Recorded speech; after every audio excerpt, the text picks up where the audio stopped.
you back when you have a chance. Bye. Hi. It's me. I miss your face. I was just calling to say hi.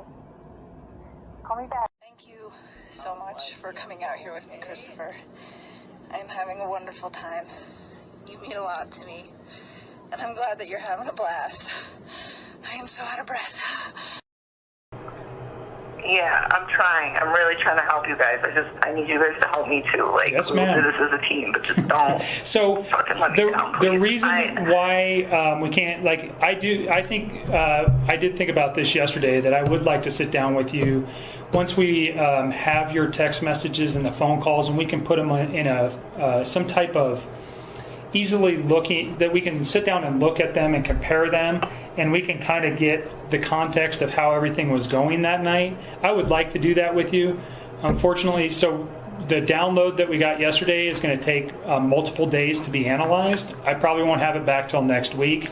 And then because you guys did have so many text messages, one of my analysts is working on getting those in order, so we can put something together where we can actually sit down and discuss it.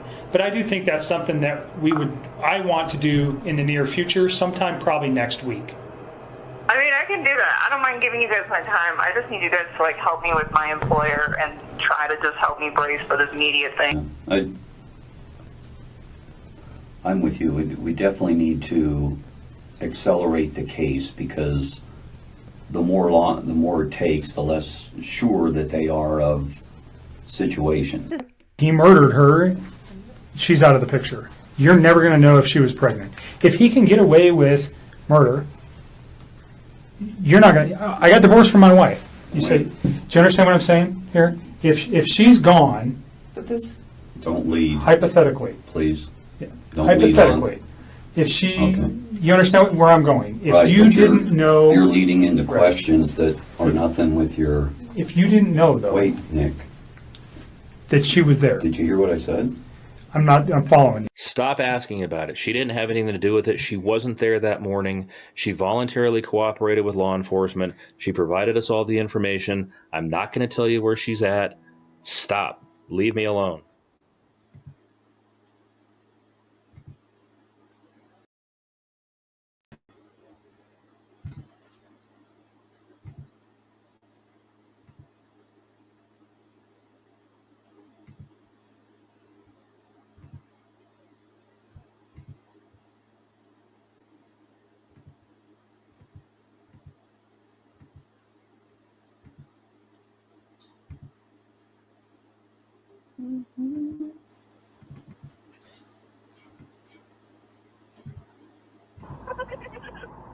It's me. You guys just call me back when you have a chance. Bye. Hi. It's me. I miss your face. I was just calling to say hi. Call me back. thank you so much for coming out here with me, Christopher.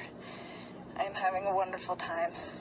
You mean a lot to me, and I'm glad that you're having a blast. I am so out of breath. Yeah, I'm trying. I'm really trying to help you guys.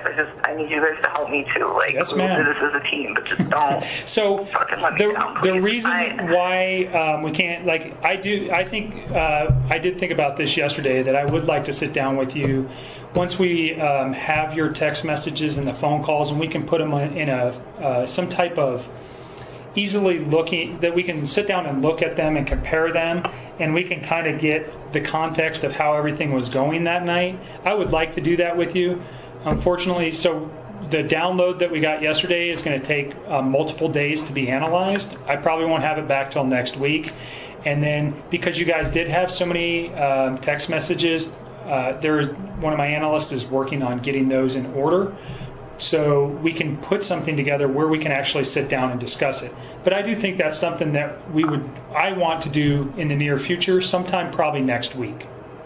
I mean, I can do that. I don't mind giving you guys my time. I just need you guys to, like, help me with my employer and try to just help me brace for this media thing. I'm with you. We definitely need to accelerate the case, because the more it takes, the less sure that they are of situations. he murdered her, she's out of the picture. You're never going to know if she was pregnant. If he can get away with murder, you're not going to. I got divorced from my wife. You say, do you understand what I'm saying here? If she's gone, But this, Don't lead, hypothetically, please. yeah, Don't lead hypothetically, on.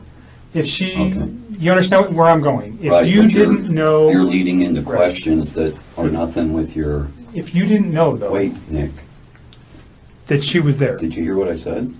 I'm following you. Stop asking about it. She didn't have anything to do with it. She wasn't there that morning. She voluntarily cooperated with law enforcement. She provided us all the information. I'm not going to tell you where she's at. Stop. Leave me alone. Oh, good. There I am, and there you are. So welcome, everybody, or welcome back to What's the Obsession? True Crime. Look at, welcome. Hi. All right. I'm so glad that you guys are here tonight. Thank you for joining us on this Saturday night live stream. It is What's the Obsession date night, weekend date night. Sometimes we do Friday night. Sometimes it has to be on Saturday night. So let's just say weekend date night. So I'm so glad that you are here tonight. And tonight we are going to be talking about the namesake case for this channel, the Watts case.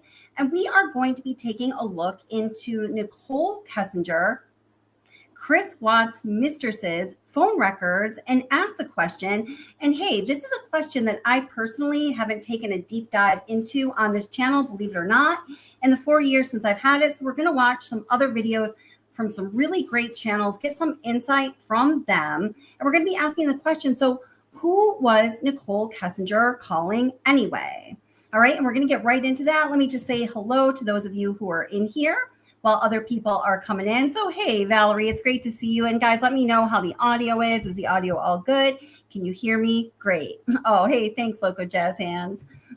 I love this mic. Hey, CE, welcome. How's it going? Hey, Kevin, don't know how you do the voodoo that you do. Shoop, shoop. Great to see you as always, my friend. Hey, Honey Bun, Pepper, great to see you. Sherry Lynn, my wonderful moderators. Thank you guys so much.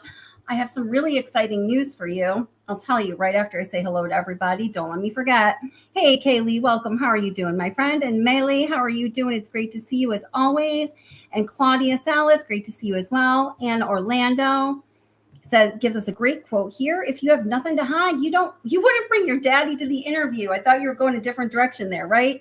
The old, wisdom quote goes, if you don't have something to hide, you don't hide anything, right? But if you don't have something to hide, in this case, you don't bring your daddy to the interview. Awesome, Anna. I love it. Let's see. Who else do we have here?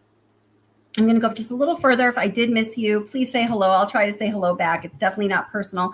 Hey, Andrea W., how are you doing? It's great to see you. Hi, Shay. It's welcome. It's great to see you also, my friend. How are you doing today? And I'm going to go back. Curious Christine, great to see you again, my friend. Thank you so much for being here. And then I think I'm going to go back down to current times. Hey, Edward, another one of our wonderful, wonderful moderators. Thank you so much for being here.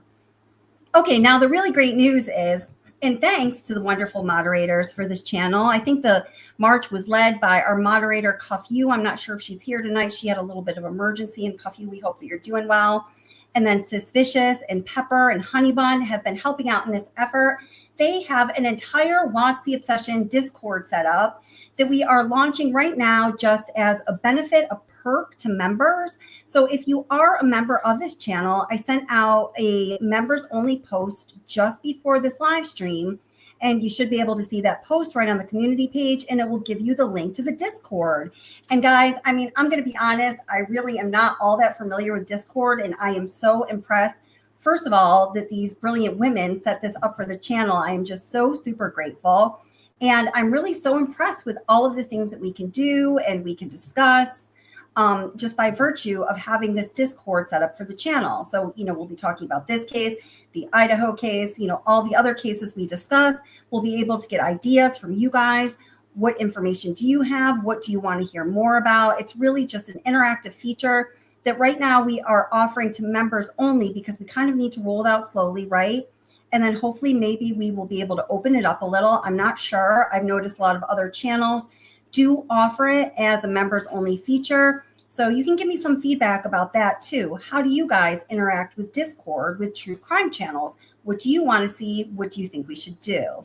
Hey, Susan Peterson. And hey, Curious Christine, thank you so much. I really appreciate the super sticker. Thank you so much. I appreciate your support and thank you for being here. It's always wonderful seeing you here, Christine. So Christine, not with an a Christine, not with an I almost gave you an but I didn't. So thank you to all of you guys who are here now. And let's just start to get right into the content. Oh, I have another couple of announcements. So some of the content I'm going to be playing tonight is from this amazing channel called Unapologetically Me. Could a moderator possibly just go grab the link to her channel and just pop it in chat a few times throughout? I did reach out to her today. I really love her content. I love the way that she covers the Watts case and everything else that she covers. She is really first class. She's very professional. I think she does a really good, thorough job. I just happen to agree with her on a lot of things as well. So I've been communicating back and forth with her, and she's going to come on and be my featured guest, not next Friday, but Friday, August 15th. So make sure you guys are there for that. That's going to be a really special live stream where Ivy from Unapologetically Me is going to be a guest on this channel. Now, also, my friend Kathleen McKenna Hewson, the woman who has written so many great true crime books, many that a lot of you have already read, including Blood and Marriage, which is a book about the Watts case, did just finish another book about the Watts case. I'm actually going to read it tonight, and that is going to be available for all of you to purchase soon. We're going to be giving more copies away in the next week on this channel, so be looking out for that and be looking out for big information that is going to be disclosed in that book. And we also should thank our moderator here at Watts the Obsession, Kevin, for being a contributor for that book. In fact, he was named in the foreword and the dedication for that book. So thank you, Kevin, for all the information that you passed on to us here at Watts the Obsession. Kevin is an oil field expert. He has a position in the oil field, very similar to what Chris Watts did. He's been able to give us a lot of insight into how things work in the oil field, especially as it pertains to this case. So I'll try to find the link for that too and post it up here in chat. He did a live stream with us a couple months ago. You guys really loved it. Y'all love Kevin. So everyone say hello to Kevin. Don't know how you do the voodoo that you do. That is, in fact, the Kevin that I'm talking about. Thank you, Pepper. So here is a link to Unapologetically Me, because again, I'm going to be playing some of her content tonight, and she's going to be the special guest on this channel 2 weeks from yesterday. So in 2 Fridays from now, which is going to be August 15th. So we'll be really excited to welcome Ivy when she can come on. And David Mays, thank you so much for the super sticker. I really appreciate that. Thank you so much. Welcome, and thank you for being here. I really appreciate you guys. And Susan Peterson says, I can't wait. I love Apologetically Me. Yeah, she has a really great channel. You know, I love to support other channels here when I can and when I feel they deserve it. And she certainly does deserve it. She is an amazing channel. Now, Honey Bun said, there are some that can't afford a membership but are devoted to their devoted channel watchers. I agree. Please reach out to me and I'll help you get on Discord. Yeah, or you can reach out to me or Honey Bun and we will help you get on there. If you just like literally can't afford channel membership, but you'd like to be a member, I get it, man. I've been there. Let us know. We don't want you to miss out because that's your situation. Honey Bun, thank you so much for saying that. I really appreciate that. And Shay says, Cuff you, sending our prayers. Yeah, and Cuff you, I hope that your son is doing okay. I'm really sorry that that happened. Please let us know if there's anything that we can do. And we're all thinking about you, sweetheart. Okay? All right. So life is hard, guys. Life is hard. So prayers to Cuff you, son. So just the other day, I dropped this video. I'm like almost hesitant to say this, but okay, here goes. It's a video that I had tried to drop for you before. And all it is, it's very simple. It's just Nichol Kessinger's phone records, the records that were available in that first rendition of Discovery before they got removed. In fact, let me just play you the first couple minutes and I'm going to explain it here in this video. Then we're going to go into taking a detailed look at who it was that Nichol Kessinger called. Thank you so much for coming out here with me, Christopher. Our girl. I'm having a wonderful time. You mean a lot to me, and I'm glad that you're having a blast. I am so out of breath. Hello, sexy empanadas. You know who you are, and welcome or welcome back to Watts the Obsession. This video is going to contain two things. Number one, Nichol Kessinger's phone bill records for the relevant time that you'd want to see them, which is from July 14th through August 13th. That is during the time when Chris Watts and Nichol Kessinger claim to have been dating. And then also the digital files from Nichol Kessinger's phone. As you view these phone records, you will notice the blue and yellow highlighting within each page of the phone records. And when you see the blue highlighting, those are communications between Nichol Kessinger and Chris Watts. The yellow highlighting indicates phone calls between Nichol Kessinger and Jim Gutowski, her friend. You know, leave Jim alone. And I don't have to ask anything more than, "Hi, Chris. My name's Kevin. Or Jim." And I'm not saying you have to give it to you. Just leave Jim alone. Jim does not need to be wrapped up in this. Now, what's interesting about the phone records is that these phone records appeared in the very first rendition of the discovery for the case. And very, very soon thereafter, they no longer appeared. Initially, they were on page 1128 of the original discovery.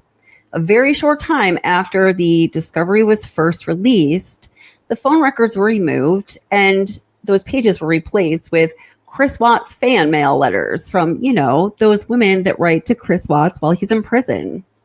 Something interesting about the digital files from Nichol Kessinger's phone, and they are pictures and a couple short videos, is that they did not appear in the original discovery. In fact, they were not released until quite a while after the original discovery was released. And I have a very strong feeling that was due to a plethora of FOIA requests and probably some tenacious people giving Weld County a hard time. And eventually they had to release the pictures and a few little video snippets. Who knows what else was on her phone? And we will never know.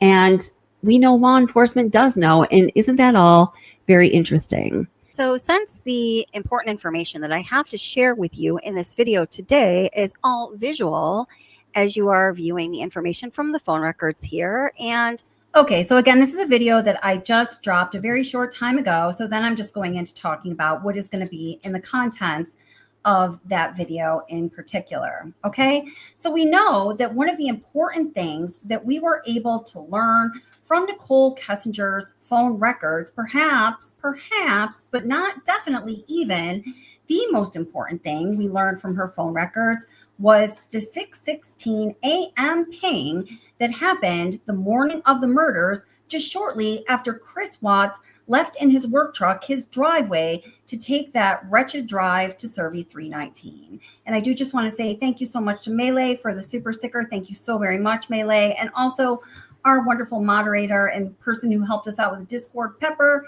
gifted one Watch the Obsession membership. So if you receive that membership, definitely say thanks to Pepper. And thank you guys so much for supporting the channel. So again, one of the most important things that we were able to discern from those phone records was Nichole's 6:16 a.m. ping the very morning of the murders. And I am proud to say that it was this channel that was able to dispel a number of rumors about those pings.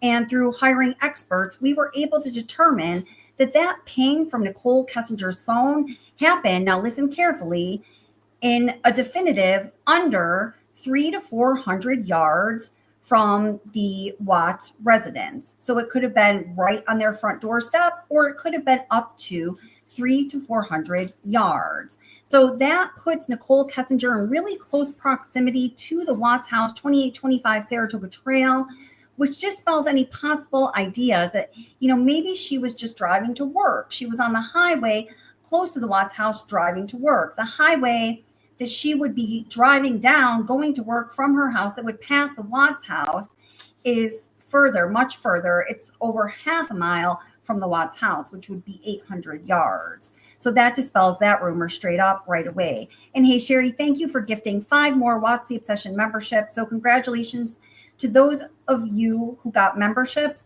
Right after this live stream, after every live stream, I'm going to repost the Discord link to the members only post and chat. And again, if you're somebody who'd really like to be part of that, but you just cannot afford a membership, we understand. Please reach out to myself or Honey Bun if you guys want to put those email addresses in the chat, and we're going to get you hooked up, because We're not trying to exclude anybody. This looks like Lindsay Alley got a membership. And Andrea, were you already a member? I'm not sure, but some people get new membership. So right after this live stream, again, I'm going to repost that Discord link in the members only community post. So I'm going to bring into the stream right now, and this is a video of mine, what we do know about that 6:16 a.m. ping. And then, as I promised, we're going to be looking at some content, some great content from Unapologetically Me. And Ivy, the creator of that channel, is going to be the guest right here on this channel in 2 Fridays from now. So it's August 15th around 9 p.m. Be looking for that. She's pretty awesome. Don't you love it when you pause and your face looks like that? That comes into major question, but that's a whole different topic, a whole different ballgame. And I've covered that in other videos and just might have to cover it again. So as we do look at the phone records from July 13th to August 13th, we see that Nichol Kessinger's phone pinged in Frederick, Colorado, a total of 3 times in that time period. We also have a record that her phone pinged in Frederick, Colorado on July 4th, which I'm just going to set that to the side for now because it's not within that July 13th to August 13th timeframe I'm talking about. But she and Chris Watts both acknowledged that she was in Frederick, Colorado on July 4th. So when we're looking at the 3 Frederick, Colorado pings in that July 13th to August 13th timeframe, one was on July 14th. And this is also a day that Chris Watts and Nichol Kessinger both agree that she was in Frederick, Colorado. Now, in my opinion, July 14th was an absolutely pivotal day in this case. And I believe this is the day when Chris Watts started putting the plan into motion. This was the day when, after one of their outings, I believe they went to the Mustang Museum, they went back to Chris Watts' house. And on this day, Nichol Kessinger claims that the dog Dieter strong-armed her into going upstairs where she saw a picture of Shanann and one of the girls. And she claims on that day, she started questioning Chris as to why he's not staying with his wife.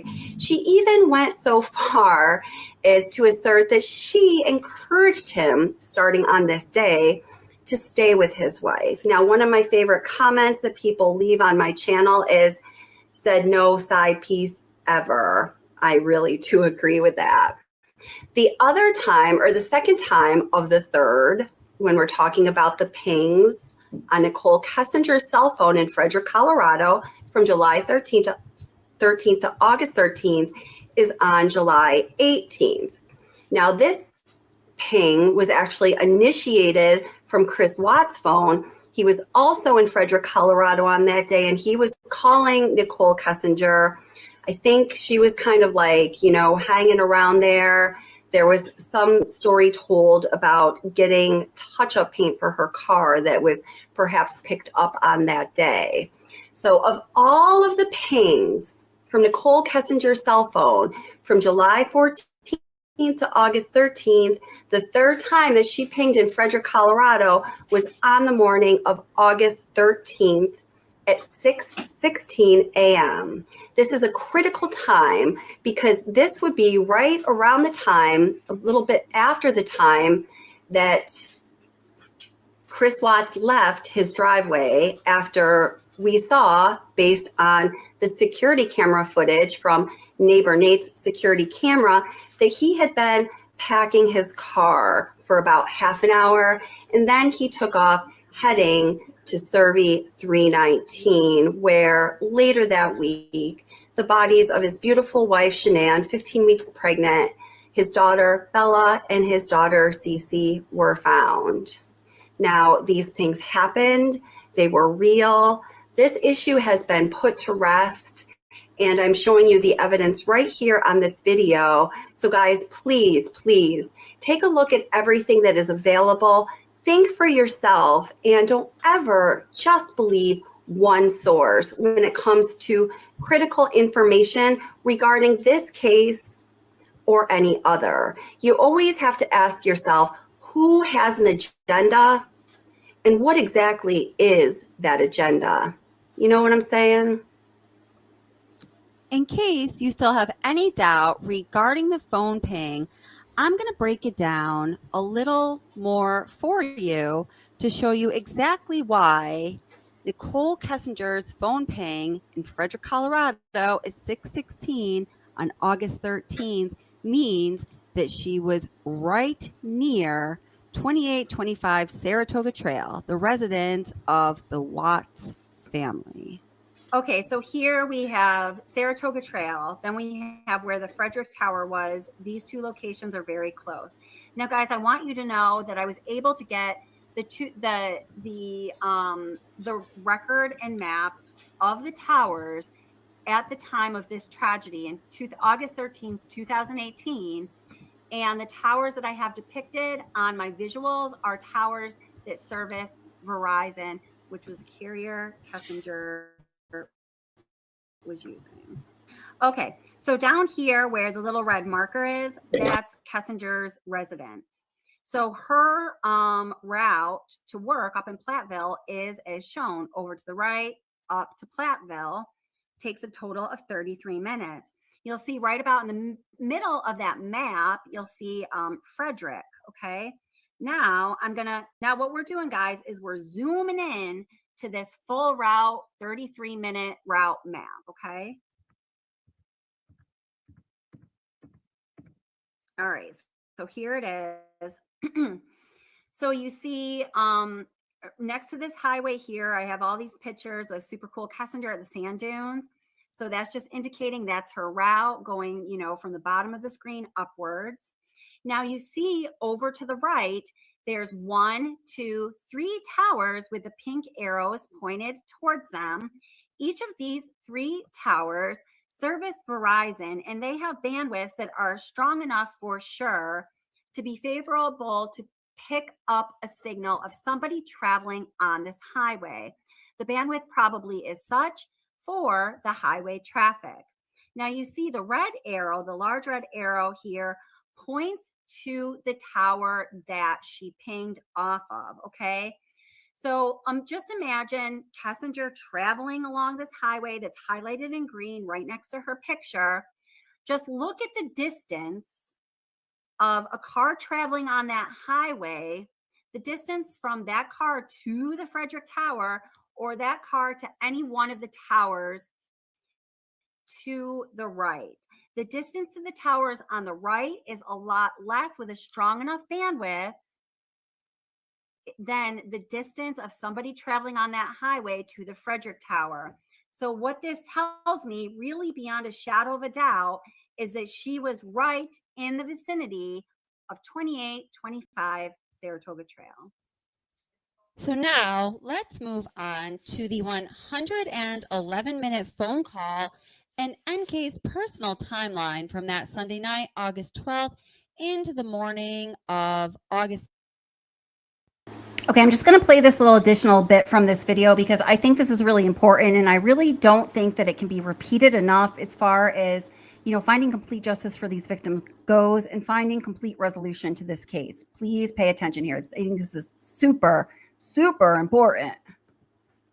13th and into later that day, Monday, August 13th. So, as I looked through all of Kessinger's phone bills, her phone bill from the dates of July 14th through August 13th, what I did was I looked at the longest call on each of these, pages of her phone bill. So I just want to note that the 111-minute phone call was really out of character for their conversations. This wasn't their normal pattern of talking to each other. So I went through and I looked at the longest phone call that NK held on each of these pages and the longest phone call that she had with Watts on each of these pages. And we find that, other than the 111-minute phone call, guys, the next 3 longest calls lasted 51 minutes, 52 minutes, and 54 minutes, respectively. So you see, that's a really long phone call. We could probably say because there's only a short period of time that we don't have their phone records according to when they say their relationship was occurring, it's probably safe to say that was the longest phone call that they ever had. So even when you look at this is all ping information, this little, unofficial timeline here, we see that their 111-minute phone call, pointed to by this big red arrow, starts at 9:28 that Sunday evening, August 12th, and it ends at 11:19. There's no activity on NK's phone until the 6:16 a.m. ping the morning of August 13th, we see right here, when she had a 1-minute phone call to her friend Jim, is highlighted in yellow. The next activity, guys, on her phone was not until 2:28 p.m. And that call was initiated in Platteville. That's where she works. And again, this is a very unusual pattern for NK to not have any activity on her phone throughout the whole day. So now I also told you guys that the 111-minute phone call was conspicuously missing from the official discovery timeline. So just let me show you what I mean here.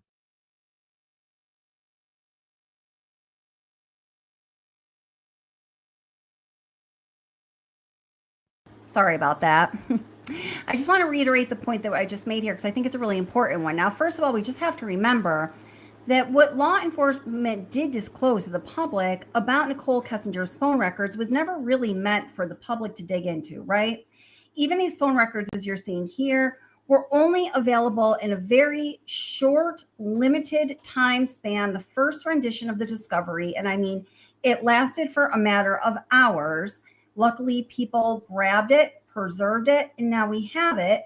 But then it was quickly replaced with her phone records being removed and Chris Watt's fan mail put in the place of her phone records in the discovery, as though we weren't going to miss that, law enforcement. We're going to be like, oh, it was once Nichol Kessinger's phone records. Now it's a bunch of fangirls' emails or snail mails, right? So when we really break it down and do a deep dive into the phone records, which is what we're doing today, we can do some very important things. Now, the one point that I just made here is that the events that appear, from Nichol Kessinger's phone records that correlate to activity on her phone, we can easily see that the 111-minute phone call between Chris Watts and Nichol Kessinger is right next to the 6:16 a.m. ping on her phone bill, meaning that nothing happened on her phone between the termination of that 111-minute phone call at 11:28 p.m. and then the 6:16 a.m. ping that happened shortly after Chris Watt's work truck left his house at 2825 Saratoga Trail and headed to Survey 319. Missing from the official discovery timeline. So just let me show you what I mean here. So here you see this is the official redacted discovery. So you see right here in the middle of the page begins August 13th. Well, if you just go up a little bit, you're going into August 12th. Now, I want you to see how they included like everything that happened on August 12th. Everything that Chris Watts did on August 12th is in this discovery. Look at this is a lot of information as compared to the other dates in the official timeline in the discovery. It's like 5 or 6 pages long, okay? So look, August 12th starts right here. We have everything that Watts did starting at 7:32 a.m. that morning, okay? So now if we go back down or up or down, I'm scrolling down, but we're going up in time, right? We get to the evening. So at 21:13, so that would be at 9:13. We see that Shanann sent a message to Addie explaining things. At 21:29, which is 9:29, we have Shanann made an unanswered call to Watts.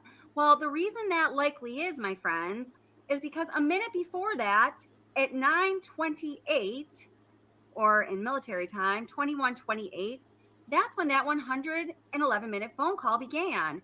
There is no mention of that phone call here in the official discovery.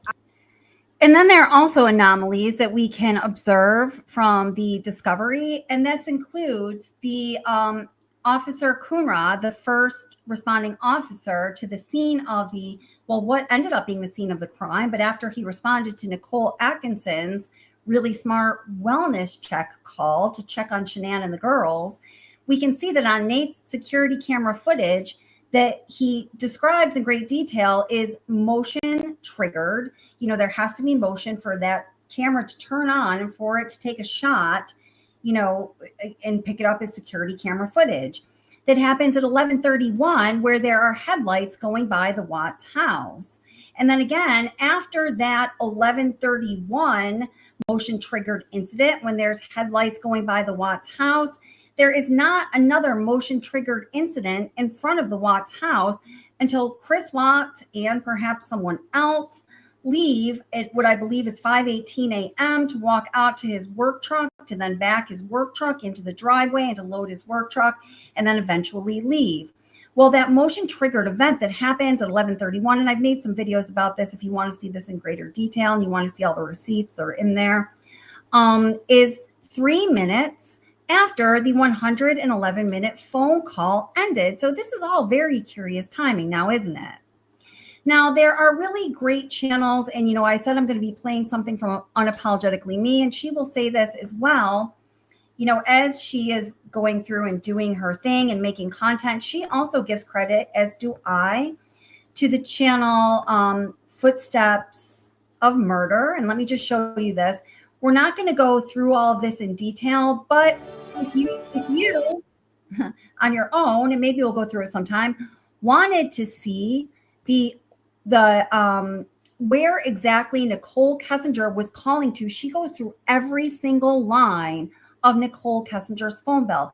Listen, kudos to her. That's more work than I've done with Nichol Kessinger's phone bill in studying this case. Have I wanted to? Heck yeah. Have I thought, oh my God, that's such a major undertaking? Yeah, and I didn't do it. And I'm so glad that somebody else who is meticulous as the creator of Footsteps of Murder has gone through to do that. So you can find videos on her channel. I'll link this one in the description, where she goes through every single line of Nichol Kessinger's phone bill, and she tells you exactly where those phone calls are going through. Pretty amazing, huh? Kudos to her. That's a shitload of work, y'all. All right. She gives, look at this, call to friend who works at Anadarko, leaves a voicemail for a friend, leaves a voicemail to James Gutowski, leave Jim alone, and on and on and on. And many of these get very, very detailed. Okay, now without further ado, I'm going to bring in some content from our channel friend, Unapologetically Me. And again, Ivy, the creator of this channel. I love this channel. She's going to be the special guest on this channel, Watch the Obsession, 2 Fridays from now. So that's going to be August 15th. Can't wait to have her on. I've wanted to have her on for a really long time. I think she's great. I love her work. If you're not subscribed to her channel, you're in for a real treat because she does great work. So definitely go check it out. Give her a subscribe. Let her know we sent ya. So which one do we need here? Okay, so where I'm picking up in Unapologetically Me's video here, it's like midway into her video, and she's giving a lot of great information, but it goes a little bit beyond the scope of what we're talking about here. So blame me if the transition isn't perfectly smooth. We're going to get ramped up real quick though, okay?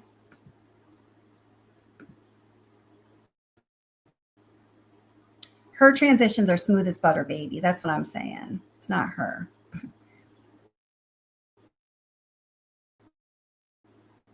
She's talking about here, don't worry, we're going to come back to it. It's a friend. His name is Gino, Russian last name, a friend of Nichol Kessinger's, a person she went to high school with. This becomes very important. We're going to end tonight's live stream talking about him. We're coming back to this. Don't worry.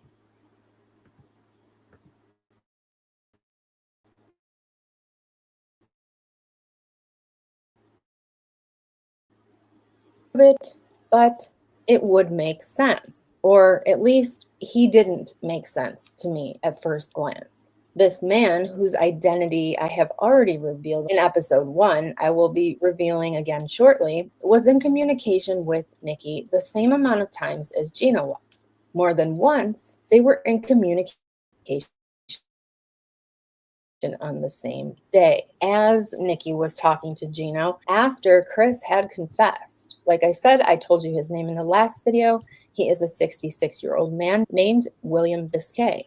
Now, I do want to reiterate here, Nikki had a lot of communication with a lot of different people, especially after Chris's confession. She was talking to law enforcement. She was no doubt talking to lawyers, but she was also talking to friends and family way more often than she usually did. You can see the phone records change drastically after Shanann and the girls went missing. But William Biscay was in Nicole's history before the murders as well. And that's why we're going to take a closer look. Who is this guy? What connection would he have with Nikki? Or was he a family friend? He is about the same age as Nikki's father. He's also the same age as another man that people have spoken about with regard to this case, a man by the name of Robert Idsardi. Now, Robert is going to be for a different video because people have already touched on him quite a bit, and I've researched him as well, but I mainly want to talk about people that have not been talked about before first. So the first communication that Nikki had with William that we can see in her phone records was on Saturday, July 21st, 2018.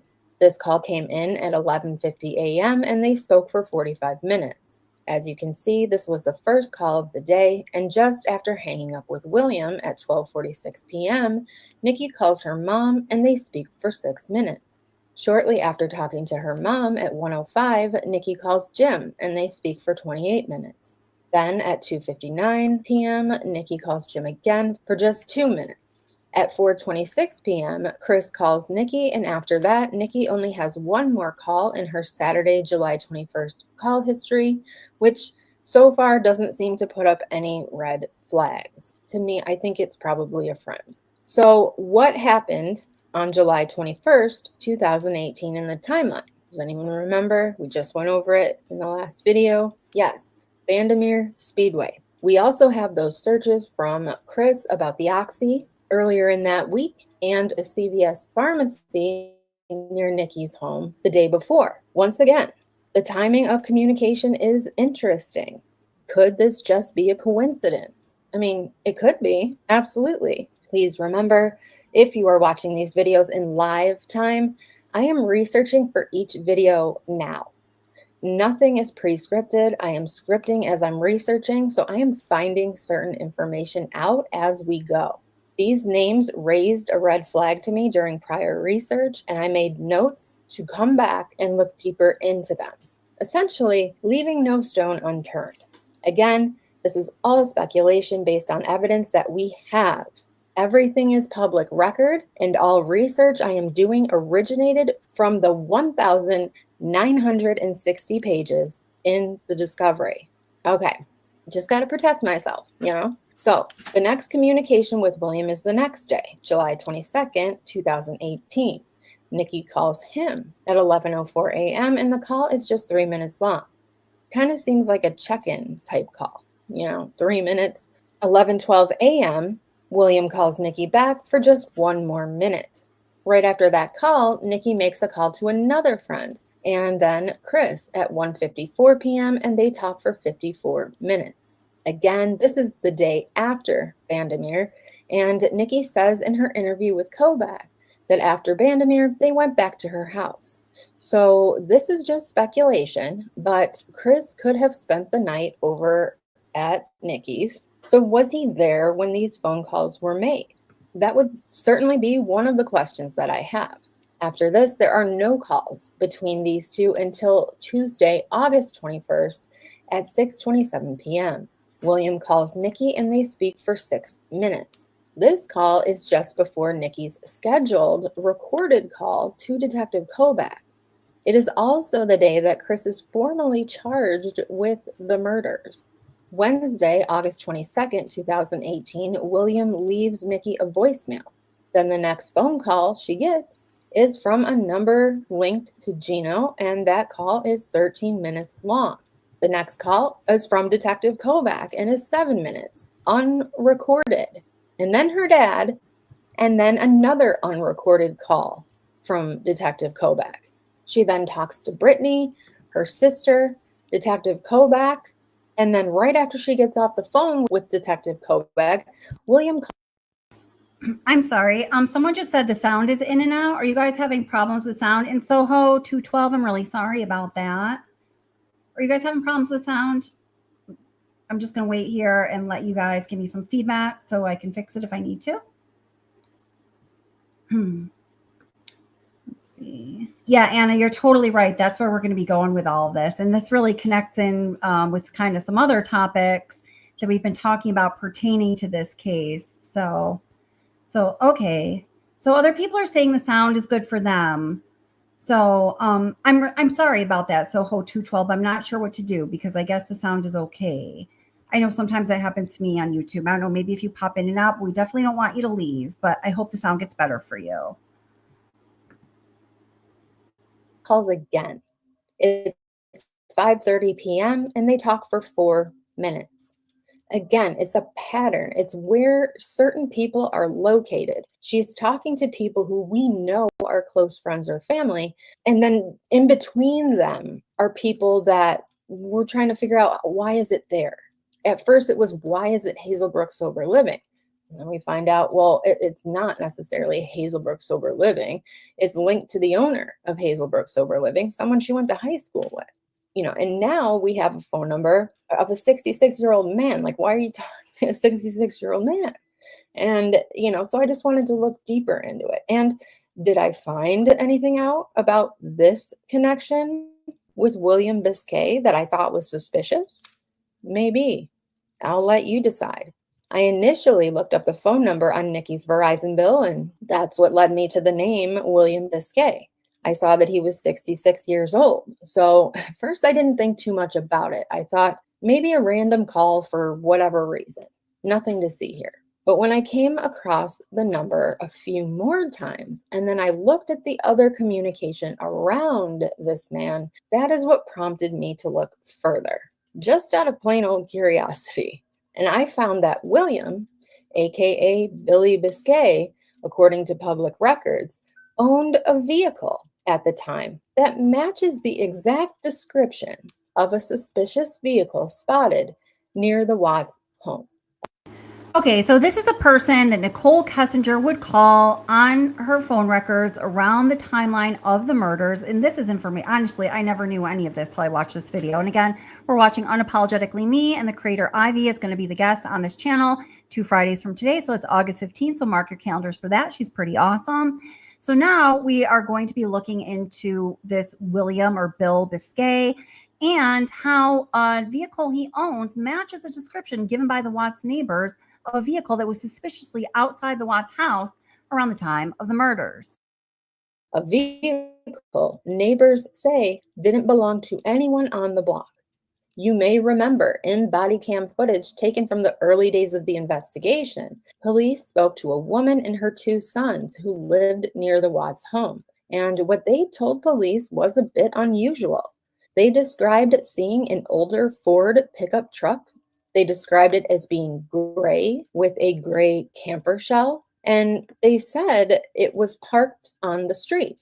They described a man who stepped out of this truck wearing a hoodie and a baseball cap turned backwards. They told police the man dumped out a beer can and left it and then came back later and picked it up. The family said they thought it was strange. So strange that they specifically remembered the truck, the man, and the beer can. Take a listen.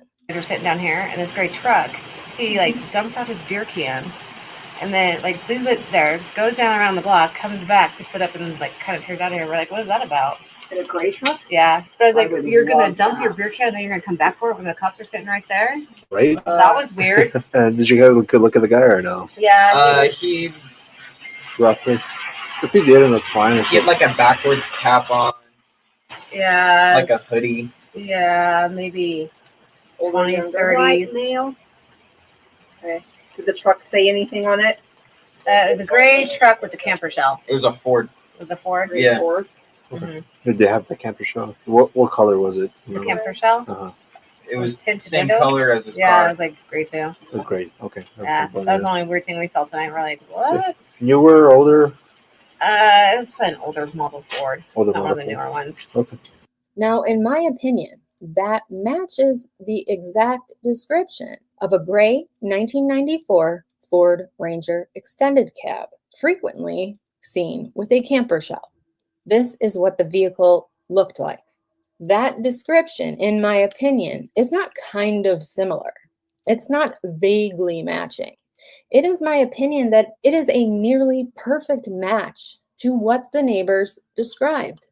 The odds of that being a coincidence while Nichol is speaking to this man in the weeks leading up to the murders and after the murders feels incredibly small. And remember, this wasn't just a truck being spotted casually in the area. This was a truck parked near the Watts house in the middle of a homicide timeline. A truck whose driver acted suspiciously enough that the neighbors remembered it, told police, and even recalled what the man was wearing. Now, the one son mentioned getting a license plate number for this truck. AMJ 822. And when I looked it up, it came back as a Jeep Renegade. So not a truck at all. And actually, when you look at a Jeep Renegade, I mean, you can tell this is a Jeep. There's no ifs, ands, or buts about it. This is not a Ford. This is not a Dodge. This is not any other type of vehicle. It's a Jeep. You can tell that. It's certainly not a Ford truck. And they specifically said that the truck was old. It was an older model. It was not one of the newer trucks. And when I looked up any other license plates that sounded close to the plate number that this kid gave, it came back with 0 hits. So unfortunately, we don't have a plate to bounce this off of, but I do have the VIN number of Williams' truck, which is how I know the make and model and year of the vehicle. So now the question is, See, I just want to point out, she does really good work. This is a really good, thorough, deep dive. This is why I like her channel. why was someone Nichol was in contact with potentially parked outside of Chris and Shanann Watts' house, acting like he didn't want to be seen in the middle of a missing persons investigation? Because at the time that truck was seen, Shanann and the girls were missing. Was this man just passing through? Was he helping Nichol keep tabs on the investigation? Was he there the night of the murders? We don't know for sure. But here is what we do know. Nichol Kessinger was in communication with this man. The vehicle this man had a connection to matches a vehicle described in a very specific and very damning witness statement. And this vehicle was mentioned as being seen in the neighborhood under suspicious circumstances. We can call it a coincidence, but I call it a pattern. Now, before you go off and say, oh, well, this is all speculation, blah, blah, blah. Yeah, I know it is. Okay, I know it is. I can't prove any of what I just said, no matter how coincidental it would appear to be. And that's the problem with this case. Most of the evidence is circumstantial because any legit evidence was never looked into. So it's like lost. It's gone. For all I know, they've destroyed it. Now, while I struggle to find any concrete evidence that Nikki and Gino had a relationship other than phone calls and attending the same high school and maybe being in the same social circles, I did find concrete evidence of a relationship between Nichol Kessinger and William Biscay. Because when I looked into Biscay's background, something that no one else covering this case has ever done, I found that he owns a company called Beeline Acoustics and Interiors, LLC. That name probably means nothing to most people, but... And she's right. As far as I know, nobody in the case has ever dove into this information. Again, really good deep dive. Doesn't mean anything towards the commission of the crime. We still don't know, but it is information. This is the work that the investigation should have done all along, right? And that's a problem. It wasn't investigated properly. The investigation wasn't complete. People feel so strongly about this case. So We're still essentially investigating it. That is the big problem with this Watts case. But here's where things get interesting. In the mid-2000s, specifically around 2006, Beeline Acoustics had a bookkeeper. That bookkeeper's name? Nichol Kessinger. That's right.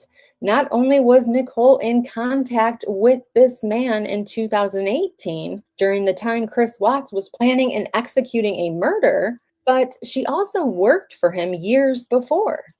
Now that's a long-standing connection. So now we have William Biscay as the following: a man who owns a truck matching a suspicious vehicle seen near the Watts home, a man Nichol was speaking to in 2018, a man Nichol worked for over a decade earlier. I mean, that's not just a casual contact. That's someone she knew well enough to trust with her employment and still speak to years later during one of the most disturbing family annihilation cases in recent history. So the question becomes, why is Nichol Kessinger still talking to an old boss of hers? Why is a truck that William Biscay owned at the time matching the description of a suspicious vehicle showing up in the Watts neighborhood where no one recognizes it? And if it is the truck, what was he doing there, tossing out beer cans and then coming back to them like he didn't want to leave behind evidence? Now, here's where things are going to get a little more complicated, as if I haven't complicated this case enough for everyone with my multiple parts and episodes, because I'm not entirely convinced that William Biscay, if that was his truck, was the one actually driving it and the man seen getting out of it near the Watts home. And here's why.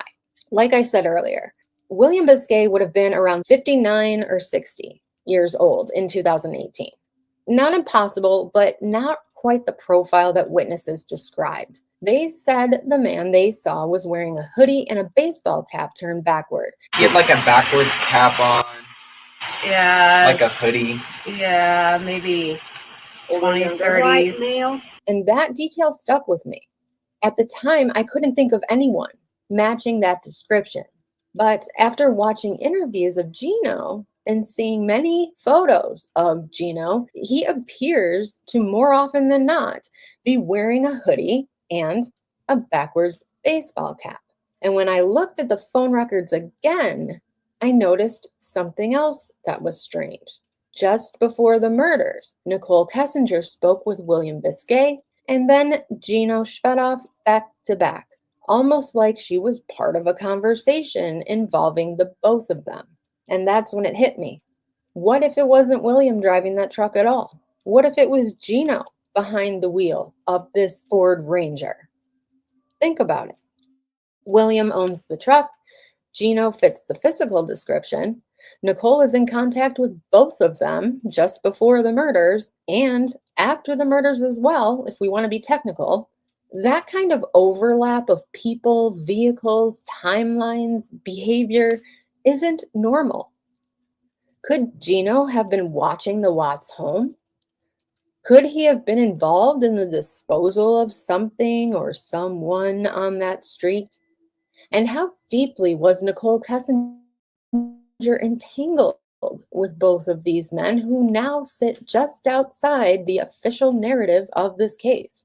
The further I dig, the more this looks less like a tragic crime of passion and more like a network of secrets. And the truck? That might have been the first clue that someone else was right there in the dark, watching it all unfold. So now you might ask, who is this Gino person? And we're going to go into that. We're going to go to her next video. So Kevin, I posted the link for you. Oh, yep, here we go. Oh, it says device not connected, Kevin. So you might have to jump down and then come back up if you'd like. And Kevin, I just posted the link for Kevin. He just texted me asking me he can come up. And of course he can. Kevin's always welcome. If anybody would like to come up and say something at this point, I don't think I'm going to keep a panel on for a super long time because I have a bunch of material I want to cover, but you're more than welcome to do that. So there is a link. I just posted it right there. Yeah, so Kevin, try to jump down and come back up because I would love for you to come up. I know one thing that you just said that I did pin your comment, the geotab would have that truck closely related to Chris's truck, but I'm not actually sure what you mean by that. So I would love for you to come up to explain. Now, CE asks, let me turn this back on. Did they check her GPS? Nichol Kessinger's GPS? There is no record of that. So as far as we know, no. If they did, the results of that investigation looking into her GPS have been covered up. Definitely not made public. Definitely not. Honeybun says, if they check the GPS, we will never know it because they stopped the investigation. Right, exactly. Yeah. Okay, Kevin needs me to give him a second. You got it. You got it. Let's see. Oh,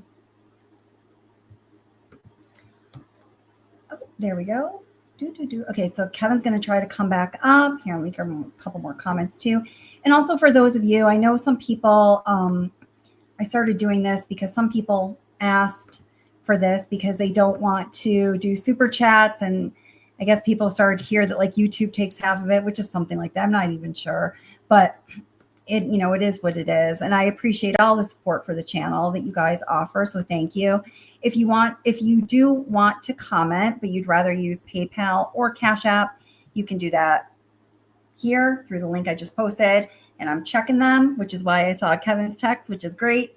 And then I'll read them out just like a super chat that's through YouTube. You know what I mean? Actually, while I have my phone up, let me just make sure I'm not missing anything because I would not want to do that to y'all. Yeah. And again, the creator of this channel that we're watching right here, Unapologetically Me, is going to be the guest on this channel on the 15th of August. That's a Friday, 2 Fridays from now. I'm super looking forward to that because she's great. Can't wait to talk to her. I've never actually talked to her before. We've just communicated through email. So that's going to be terrific.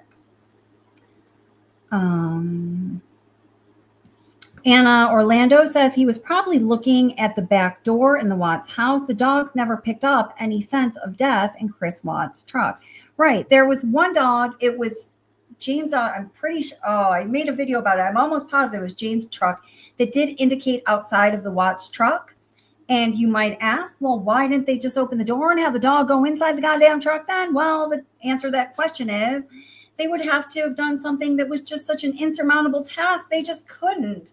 They would have had to write a search warrant because the truck is Anadarko's property.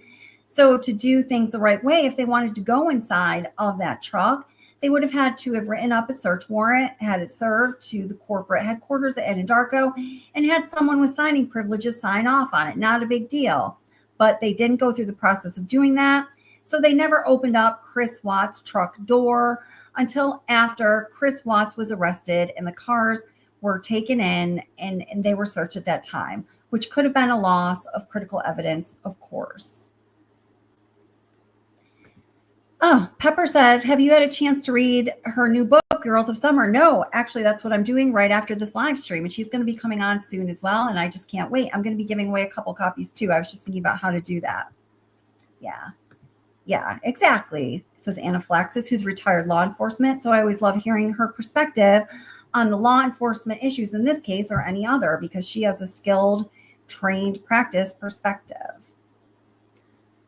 Yeah, they never went inside the truck until after Chris Watts was arrested. So they didn't get inside the trucks until days later. Oh, you said it's great. I didn't even know that. Did you get a copy from us? Or I didn't even know that it was like publicly available yet. Oh no, I'm behind the ball. Anyway, we will be talking about that very soon. I'm going to finish reading it tonight. The reason I hadn't read it is not because I don't absolutely love author Kathleen McKenna-Hudson. I had a friend in from out of town for a little over a week, as some of you know, and had some obligations. Oh, nice. Awesome. All right, cool. Okay, so I'm going to bring in the next video from the same channel, Unapologetically Me. You just flip them here, and hopefully Kevin will be coming up. And welcome to everybody who's coming in. Please do the YouTube thing, you know, hit like, subscribe, all that good stuff. We're so glad you guys are here. All right, so this right here is that guy, Gino, that Ivy from Unapologetically Me was talking about. And I'm pretty sure I have it stopped here right at this spot because this is where I want it to be stopped. And I hope that I'm right about that. Yeah. He is an MMA fighter. He's done some jail time, then prison time. He was an alcoholic, then a drug addict, got himself into some battles with the law. I'm just going to start playing this right here. And if Kevin comes up, I'll grab him. Yeah. So, I mean, I moved here from Russia. My family came out here from Russia when I was a young kid. You know, long story short, growing up, I ended up getting in a lot of trouble. Let me clarify. There's a number associated with him, okay? That some channels like Footsteps of Murder, who does a great job, associate the phone number with, I think it was Willowbrook Sober Living, okay? The creator of the channel Unapologetically Me associates that phone number with this person, Gino, personally, who is the founder and owner of that Willowbrook Sober Living.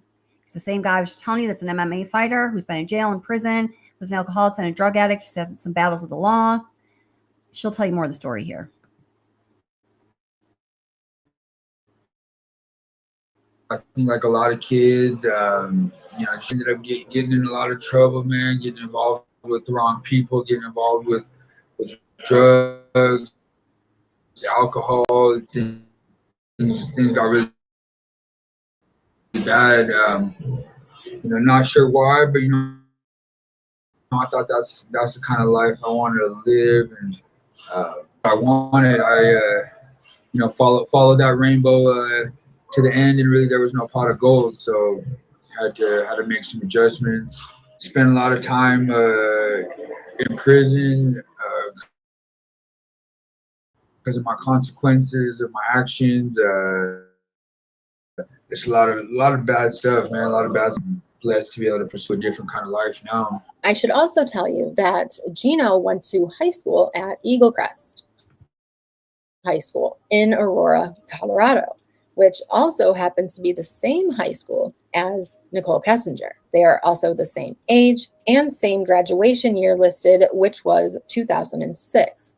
It's crazy, man. It's crazy. A lot of people, like you said, don't make it out and are able to, you know, change their life around. So I'm super blessed and try to take advantage of, you know, that opportunity that's been given to me and the grace that's been showed to me, and try to make the most of it for sure. So this guy, Gino, he is a person who I was just saying he had been in jail, then prison. He'd been an alcoholic, then a drug addict. He had had some run-ins with the law, clearly. He is the founder and owner of Willowbrook Sober Living, or Hazelbrook, I'm sorry, it was Hazelbrook Sober Living.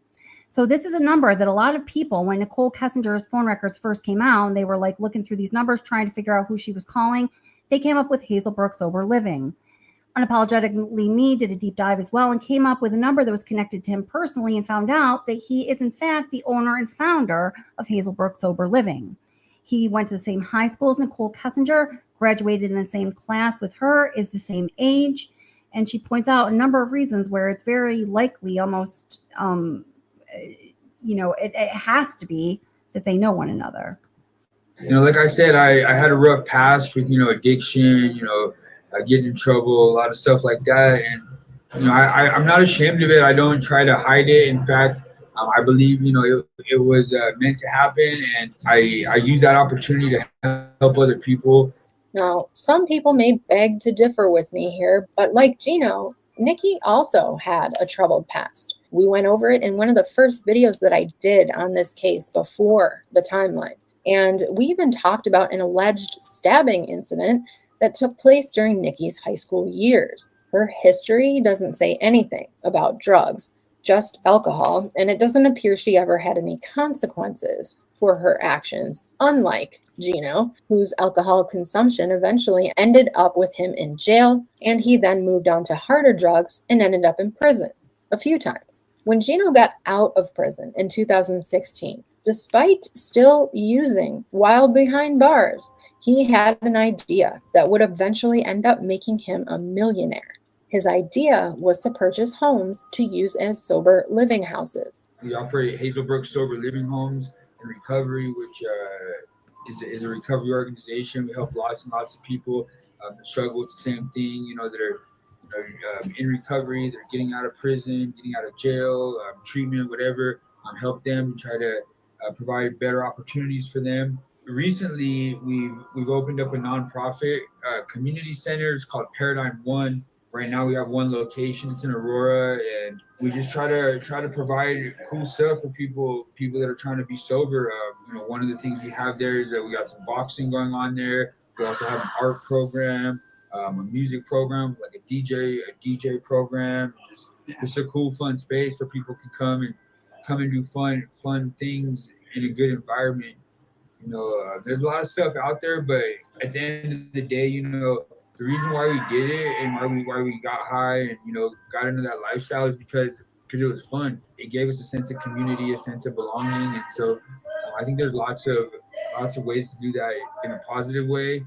And it's always been a dream of mine to be able to utilize my passion for fighting and for fitness. Like that's honestly such a huge part of my success in life. Like coming to the gym here, like it's more than just a sport to me. It's literally like this is what helps keep me out of trouble. And again, for those of you just coming in, this guy, his name is Gino. He is somebody that Nichol Kessinger is connected to through her phone records.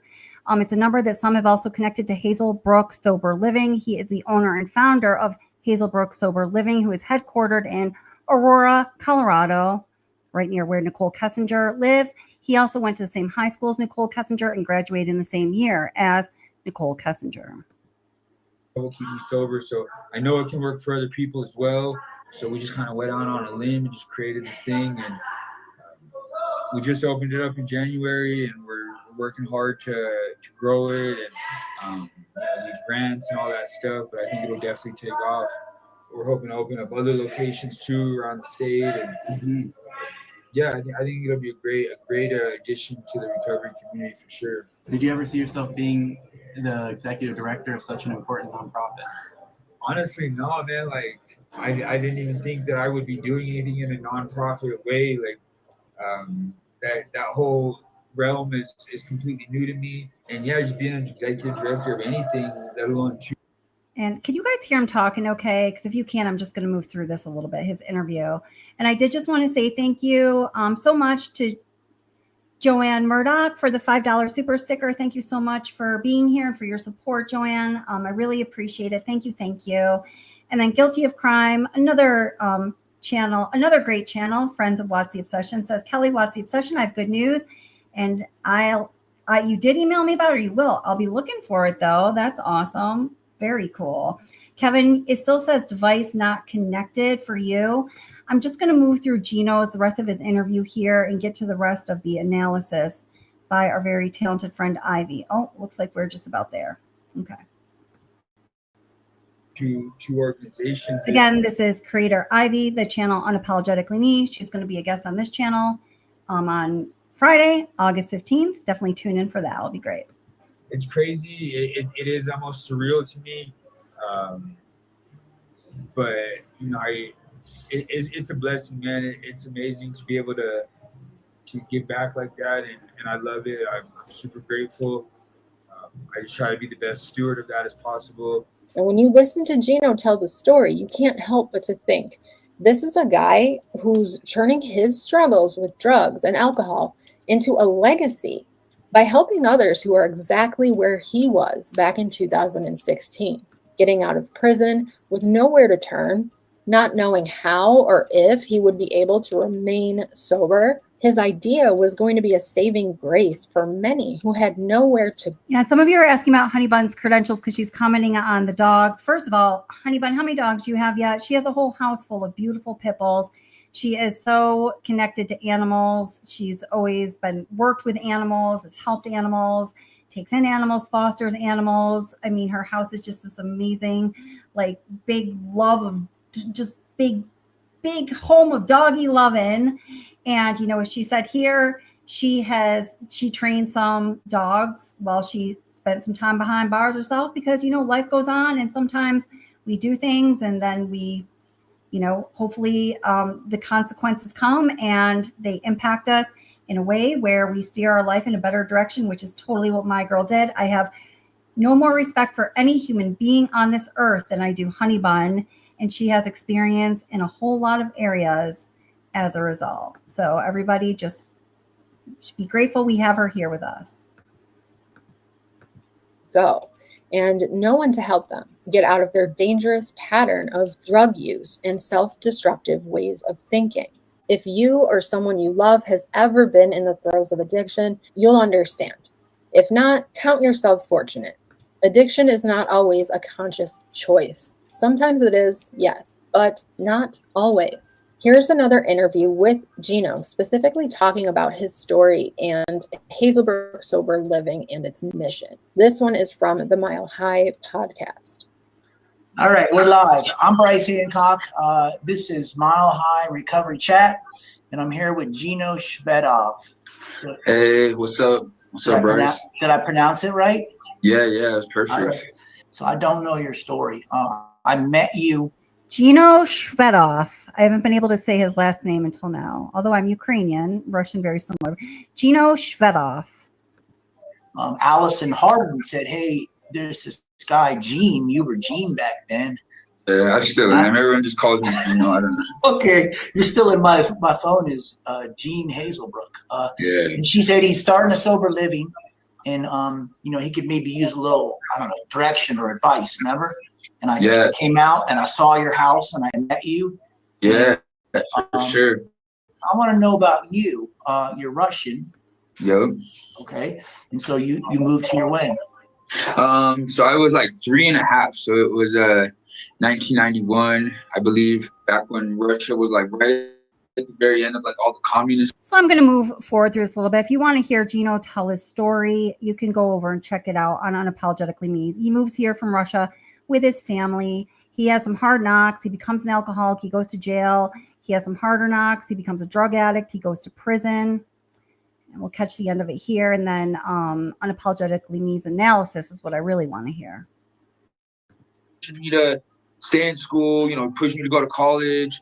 I was like, got through most of college, but just kept getting worse and worse and worse, and kept getting like more probation, violating probation, this and that, until finally, like, it just got so bad. Like the judges kept like giving me chances, and finally got me, like, I got on intensive supervision probation. And now he looks a lot happier in this interview, much more personable. He says he moved to the U.S. from Russia in 1991 when he was 3.5 years old.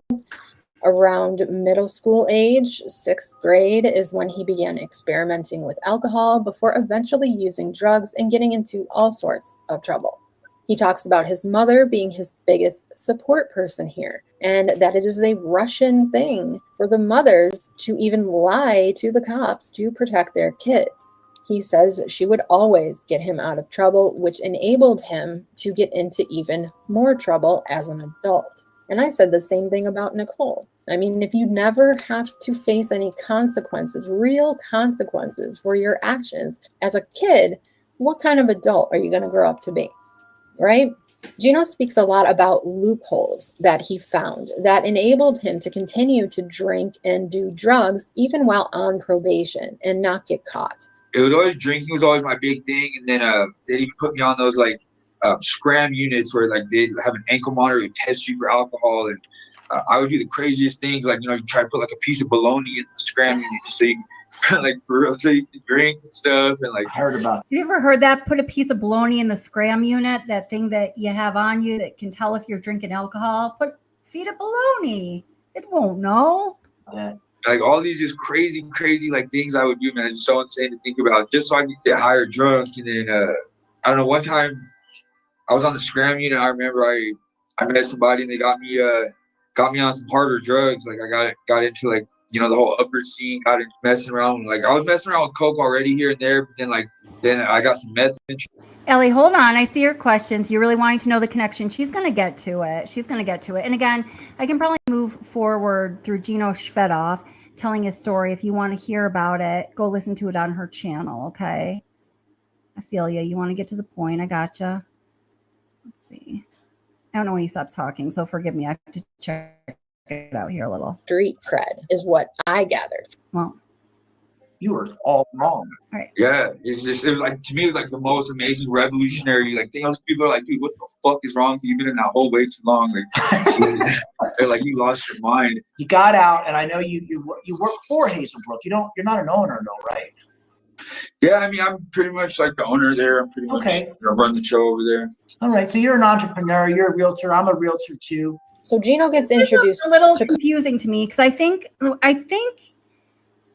I don't know. He's about 10 years. I think he said he was born in 1991, or did he say he came over here from Russia in 91? So let's say he was born in 1990. So that would make him 12 years younger than me. He'd be like 34. That's really young to be the founder and owner of this, these sobriety houses. But apparently that's what he is. And according to Unapologetically Me, it checks out. Keep following along. Connections will be made. I promise. Coke and eventually meth. And that's when he says shit really hit the fan. He ended up getting a 2-year prison sentence, which in his mind, this is how delusional addicts can be, okay? In his mind, made him feel even more relevant as a man. He enjoyed the street cred, is what I gathered from what he said. Rather than learning a lesson from the punishment, he says he learned how to be a better dealer and basically more of a criminal. Now, they laugh about this in this interview, but the sad truth is this happens far too often to teens and young adults. They are thrown into jails and prisons for misdemeanor charges, and they come out committing felonies. Again, not always, but a lot more often than you would think. You end up in an endless cycle, using your drug of choice, committing crimes while on that drug of choice in order to get money for the drug of choice, and then ending up back in jail or prison, only to continue the habit while behind bars.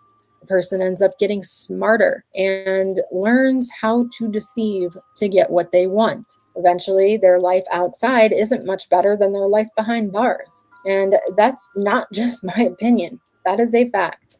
So Gino does a couple more prison stints, and when he gets out the last time, he decides, you know what? I'm going to do something to help this situation. Because putting an addict back out on the streets with zero support system is not going to keep them sober, which in turn isn't going to keep them from coming back to jail at some point or dying, right? Amen to that. There is a great deal of reform that needs to be done in our justice and prison systems, and she is hitting on one of them right here. It is my opinion that Gino's vision and eventual execution of this vision saves lives. Not just from death, but from living in the cycle of crime and addiction, which is really no way to live at all. But here's where we're going to take a little left turn, because I came across an article that was written by a man named Ben Marcus. This article is titled "Cash for Caring: Unlicensed and Inexperienced Providers Take on Mental Health and Drug Addiction in Denver." Now, before we get into that article, I do want to say that it is my opinion that if you've set out to help other people using your own experience, strength, and hope that got you sober, I don't really see anything wrong with that. There are anonymous meetings of all sorts for all different types of addictions that are run by other addicts who are unlicensed. And these programs have been helping people stay sober for hundreds of years. Bill W., the founder of AA, started his organization in 1935 after being committed multiple times and losing everything to his alcohol addiction. I could go into more, but I don't want to stray too far away from the topic of this video. Let me now read you some of this article because it contains some heavy allegations about Hazelbrook Sober Living and Gino Shvedov. So it says, okay, so this article that she's going to read, she just said, contains some heavy allegations about Hazelbrook Sober Living and Gino Shvedov. Both of those numbers, Gino Shvedov personally and Hazelbrook Sober Living, are numbers that were connected to Nichol Kessinger through her phone records, especially right around before and after the time of the murders. This is really, really good research investigative work on this creator's part. Gino Shvedov said he first got the idea to own a chain of sober living houses in 2016. At the time, he just as easily could have been living in one. Shvedov, 36, he's 37 now, a mixed martial arts fighter known as the Russian Concussion, may not have been ready to get sober. He was caught dealing drugs during one of his prison stints. When the idea came to him, he was facing the possibility of parole revocation. He hadn't yet been arrested for unlawful sexual contact. That would come a little later. I don't think we're going to get into that at all. I just want to do what we're here for. But fewer than 5 years after what he says was an initial brainstorm, Shvedov's company received the first of what will become more than $2.7 million in payments from Denver taxpayers. Shvedov now oversees both. Hey, listen, y'all. Claudia getting impatient too. My peeps, my peeps. How is Gino Shvedov, she says, Shvedov, related to the crime? She's bringing it all together, though. But all these pieces of information she's pulling in now, these are important. So I don't think I could get there any quicker and make the point complete. So I'm just going to let her make it. Both Paradigm One and Hazelbrook Sober Living, one of the largest sober living operations in Colorado. According to a 2022 Department of Corrections contract, his company listed 26 sober living homes, 2 in Denver, 13 in Aurora, and houses from Colorado Springs to Pueblo. Since then, the company has almost doubled in size to about 40 homes. Unlike Hazelbrook Sober Living, Paradigm One is a nonprofit operation and the recipient of the Caring for Denver grants to fund services in homes operating in what Shvedov calls the, quote, transitional safety zone, unquote. In that program, which Shvedov says he invented, people in sober living are able to test positive for drugs and remain housed. So this transitional safety zone and Hazelbrook are both connected and both with the same person behind them, this Gino Shvedov. I promise you she's going to tie this all together. Stay with me. Residents receive support services, including boxing classes at Shvedov's Aurora gym. Quote, our programs promote constructive recovery outlets such as boxing, martial arts, fitness, yoga, art, music, recovery coaching, life skills training, spiritual mentoring, and sober gatherings and events, unquote, reads a 2022 application for grant funds from Caring for Denver. Paradigm One is just one of more than 200 grantees who have received Denver taxpayer funds through Caring for Denver, a sales tax approved by Denver voters in 2018. Since 2020, Caring for Denver has granted more than $170 million, mostly to nonprofits. A year-long review by CPR News found that while grants went to some of the city's most established mental health and drug treatment providers, tax money was also given to companies with no history or license to provide behavioral health care, and to some companies run by individuals with lengthy criminal histories. People like Gino Shvedov.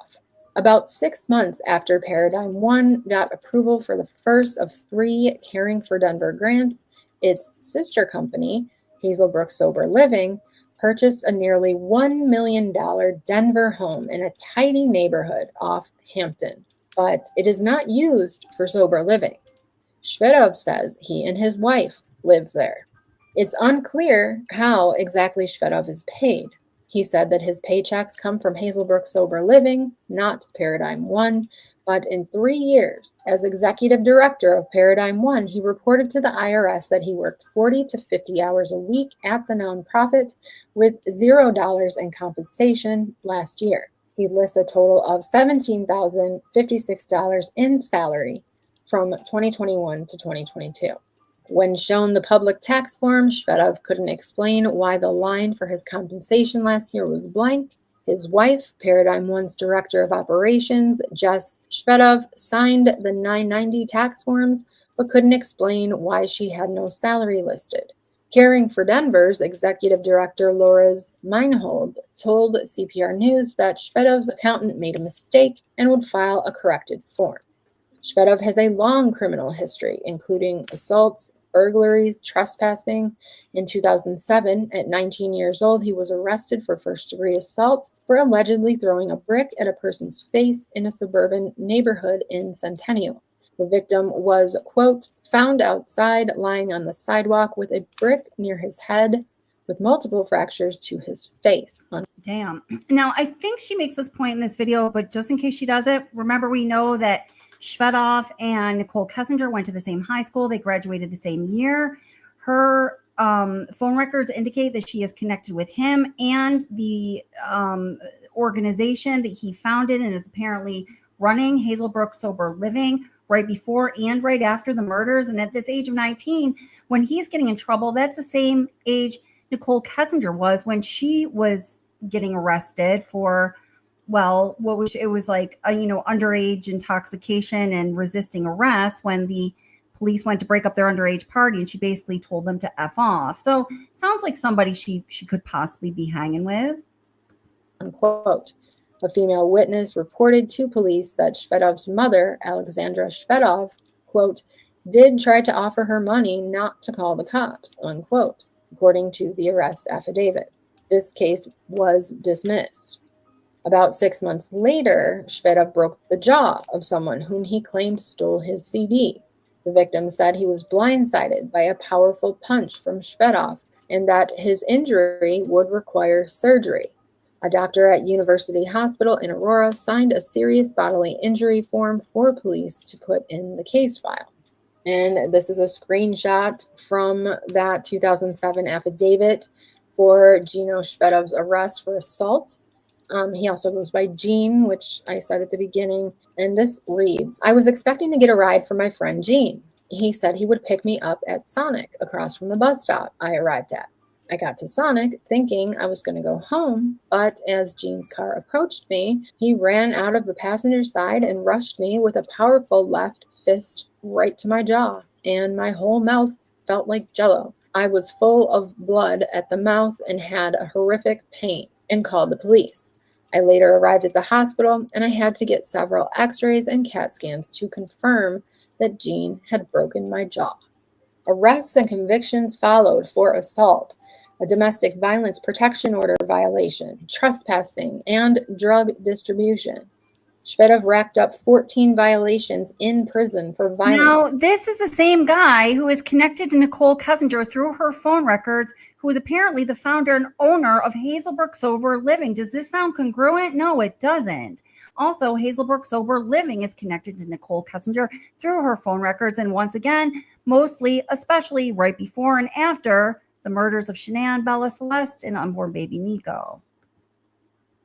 Gambling and drug dealing, according to a 2016 pre-sentence report.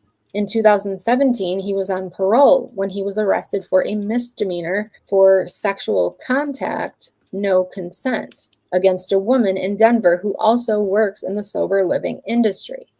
Now, he maintains that charge was the result of a false accusation. He was acquitted by a jury about 2 months before Caring for Denver began collecting signatures for their ballot measure in 2018. Even Denver District Attorney Beth McCann, who sits on Caring for Denver's board and whose office prosecuted that case, voted for Paradigm 1 to receive the grants. Quote, as far as I'm aware, Hazelbrook Sober Living has been a very worthy grantee, and there have been no issues with the way it operates or with the people in charge, unquote. McCann said this in a statement from her office, quote, with respect to the case brought against Shvedov in 2017, he was found not guilty of that charge, unquote. While Shvedov was working through his parole, records show his mother, Alexandra Shvedov, was beginning to build the sober living business, signing the first in a series of contracts with the state in 2018 to house people on probation. In 2020, she signed a contract with the Colorado Department of Corrections to house parolees coming out of prison. Gino Shvedov began signing the DOC contract starting in 2021. Gino Shvedov dismisses the unlawful sexual contact case as an attempt to smear his name, but he readily admits the rest of his long criminal history and blames substance abuse. A tattoo running the length of his forearm says, quote, let the past create the future, unquote. In an interview, Gino and Jess Shvedov both claimed to not know much about who owned the dozens of homes in their program. CPR identified ownership records for more than 20 of the houses. His mother owns several. One, where Caring for Denver funds programming, is owned by a corporation registered in Belize, where ownership records are not public. Shvedov at first said he didn't know who owned the Belize corporation. saying, quote, "I'm not sure. I think it's an investment company," unquote. But when CPR News showed him records linking the corporation to his father's address and asked him if his father owned it, Shvedov said, quote, "I think so," unquote. IRS tax forms also show that last year the nonprofit paid his mother's company called Hazelbrook LLC $276,850 for, quote, "facility rental," unquote. You have kind of a tangled web of transactions between influential people in the organization and family members and properties owned by family members, said Professor Brian Mittendorf, an expert in nonprofit accounting at Ohio State University. Quote, "That complicated web is one that an organization would be wise to draw very fine lines about and make clear to the public and the grant provider that none of the money is being intermingled in ways that are benefiting people instead of benefiting the cause," unquote. Shvedov's business network has become increasingly complex this year. Shvedov registered several new for-profits in 2024, Hazelbrook Franchise LLC, Hazelbrook Metro LLC, Oakwood Behavioral Health LLC, which operates under the trade name Hazelbrook Behavioral Health. Now, she's almost done reading this article, but all this information here really, I think, is critical to understanding this whole picture. Again, this supposed founder and owner of Hazelbrook Sober Living, who was in jail and then prison, was an alcoholic, then a drug addict, and has this, kind of really, sort of extensive rap sheet, is somebody that Nichol Kessinger was in touch with, particularly just before and after the time of the murders of Shanann, Bella Celeste, and unborn baby Nico, as well as his apparent organization, Hazelbrook Sober Living. She was also in contact with that organization right before and after the murders. This is all getting to some really important stuff. Okay. According to Secretary of State business records. In a text message, Shvedov said everything he and his companies do is above board. The funding that Caring for Denver provides is received by a fiscal sponsor, and then, when dispersed to our organization, is highly monitored and accounted for on multiple levels, including internal financial specialists, third-party financial audits, a fiscal sponsor, Caring for Denver, and a board of directors, he wrote in response to questions. Shvedov, who also spent time in sober living while recovering from his own addiction, holds no state license in behavioral or mental health, though he says he is a certified peer recovery specialist. He has a 3-3 record as a pro MMA fighter and is licensed by Colorado as a cornerman for boxing matches. And that is our friend Gino Shvedov. Shvedov says his program is highly effective at getting people off drugs. Quote, "We have a very large number of successes that have been able to maintain 90 days plus of sustained sobriety," unquote, said Shvedov in an interview with CPR News. Quote, "Which not only is incredibly impactful in those individuals' lives, but as far as saving the city of Denver money, it saves tons and tons of money," unquote. He admitted, though, that it's largely unknown what happens after those 3 months. Quote, "After they leave our care, it's difficult to track a lot of times. If they're gone, we do try to stay in touch," Shvedov said. "We do have an alumni program where we try to stay in touch with individuals, but it is hard to stay in touch with people if they're gone. We do our best," unquote. Jess Shvedov added that Caring for Denver is more thorough than other grantors. Quote, "I have probably more follow-up meetings with them than I do any other grantors to talk about where we are, who's being served, what are the outcomes of this," unquote. Gino Shvedov declined to answer further questions. I can just tell you from my professional perspective. So he's saying, we have the success rate with, people who come to our sober housing situation of having 90 days or more of sobriety. But then I guess the question apparently is built in there. Well, what about in the long term? What about, half a year later, a year later, 2 years down the road, 3 years down the road? I do know, just from my professional work with community organizations, in order to get any kind of state or federal funding, you do need to be able to track those longer term outcomes, 6 months, a year, 3 years and such. So it sounds like he's running his business in such a way where he's not relying on any state or federal funding, which in this kind of a business, a sober living facility is questionable to begin with. That's just another little, question mark that I would add into her bucket of question marks she's already asking here. Provide any documentation to CPR News. Caring for Denver and its board chair state representative Leslie Herod both emphasized that Colorado's Behavioral Health Administration also awarded grant money to Paradigm One. BHA provided the full file to CPR News, including some score sheets showing Paradigm One had one of the highest scores among grants that cycle. So what does all of this mean? I mean, honestly, that there may be some shadiness within the companies. It also shows ties to government entities in Colorado. I think if they're helping to clean up the streets of Denver and its surrounding areas, that may make them important enough to protect. They may be pretty smart on how to get away with some things, and just speculation, of course. I feel like I'm reaching with that theory at this point, that this guy is so special that he'd be able to get a murderer out of being convicted. Okay. There are even more allegations on Reddit about Gino. And as I read within this article, it states the allegation that the residents of his sober living homes don't even have to test clean for drugs. So that would definitely be something new for sober living homes. Now, remember, this idea for these sober living homes, he came up with while he still had a couple years left to go in prison, when he was in prison for some violent offenses that had to do with him being high. He was doing drugs in prison, and he came up with this idea mostly as a money-making idea, kind of like flip homes, but hey, they're going to be sober living homes. Because in a usual sober living house, if a person fails a drug test, they're out. If drugs are found within a house, they're out. Right.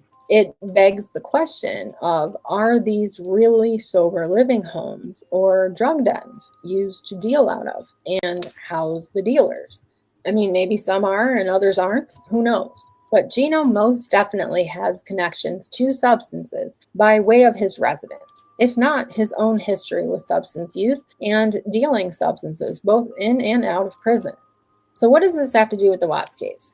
Well, there are specific times where Nikki and Gino are in communication.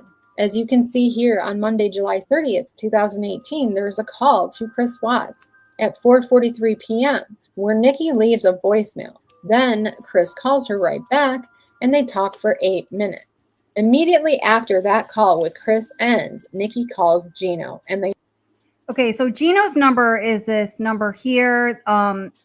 Okay, well, anyway, on July 30th, right here in the yellow, she talks to this guy, Gino, for 22 minutes, right after a couple conversations with Chris Watts. Talk for 22 minutes. Just after that call with Gino ends, Nikki leaves Chris another voicemail.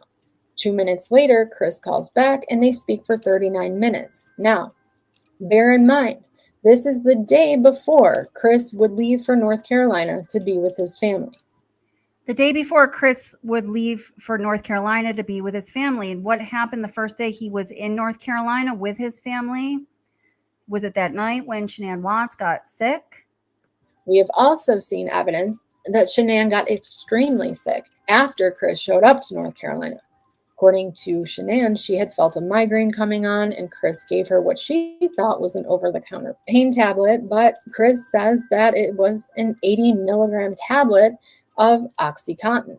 Where he got this large dose pill has always been a mystery.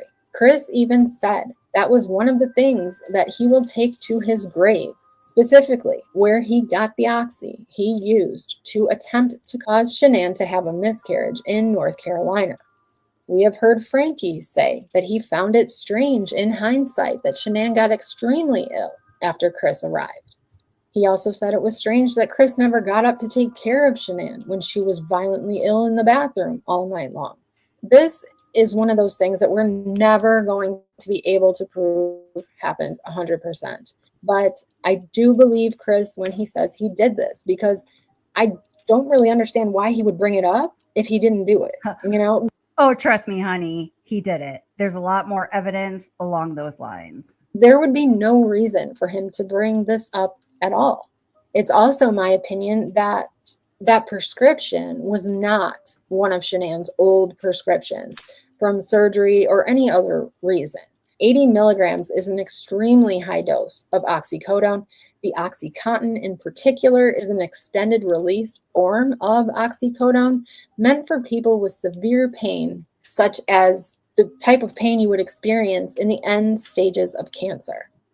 Yeah, severe acute pain, exactly like what she's saying here.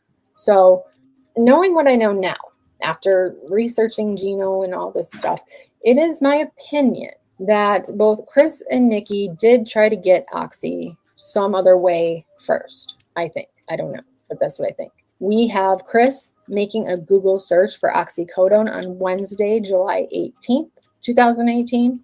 And then on Friday, July 20th of 2018, we have him looking for a CVS pharmacy, but not near his home, near Nikki's home. And this is the Friday before they go to Bandimere Speedway. So initially, I thought they found someone to actually prescribe it. It would have been very interesting to know if the police ever went to that CVS pharmacy to see if there was a prescription made out to either Chris Watts or Nichol Kessinger. But I'm sure it didn't ever happen. And even if it had, just because you have a doctor willing to fill a prescription, sometimes pharmacies won't give you that prescription. So it is now my opinion, and remember, this is just speculation because we will never know unless someone comes out and just admits to it, that they got that Oxy from none other than the Russian concussion. Now, again, speculation, my opinion only. He may not have had a clue what it was going to be used for. I mean, likely he was like, okay, someone wants to party tonight. Here you go. But he certainly knows the people who would be able to get it for him. Now, let me add to this because this is pretty far into the live stream, so I feel comfortable talking about it an hour and 46 minutes into it. Some of the information that the investigative team that I've worked with on this case did find, and I came out, started talking about it at some point and kind of like backed it up a little bit because there was a big backlash, is that Chris Watts' former mistress did illegally procure that OxyContin for Chris Watts. And investigators and prosecutors did know that that happened, along with some other communications between the two about the OxyContin that he subsequently did try to poison Shanann with. So I can definitely add that to this part of her investigation. Hi, Vera. Welcome. How are you doing?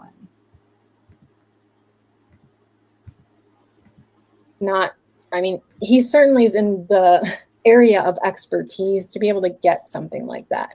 Again, this is just speculation. And I want to say something else.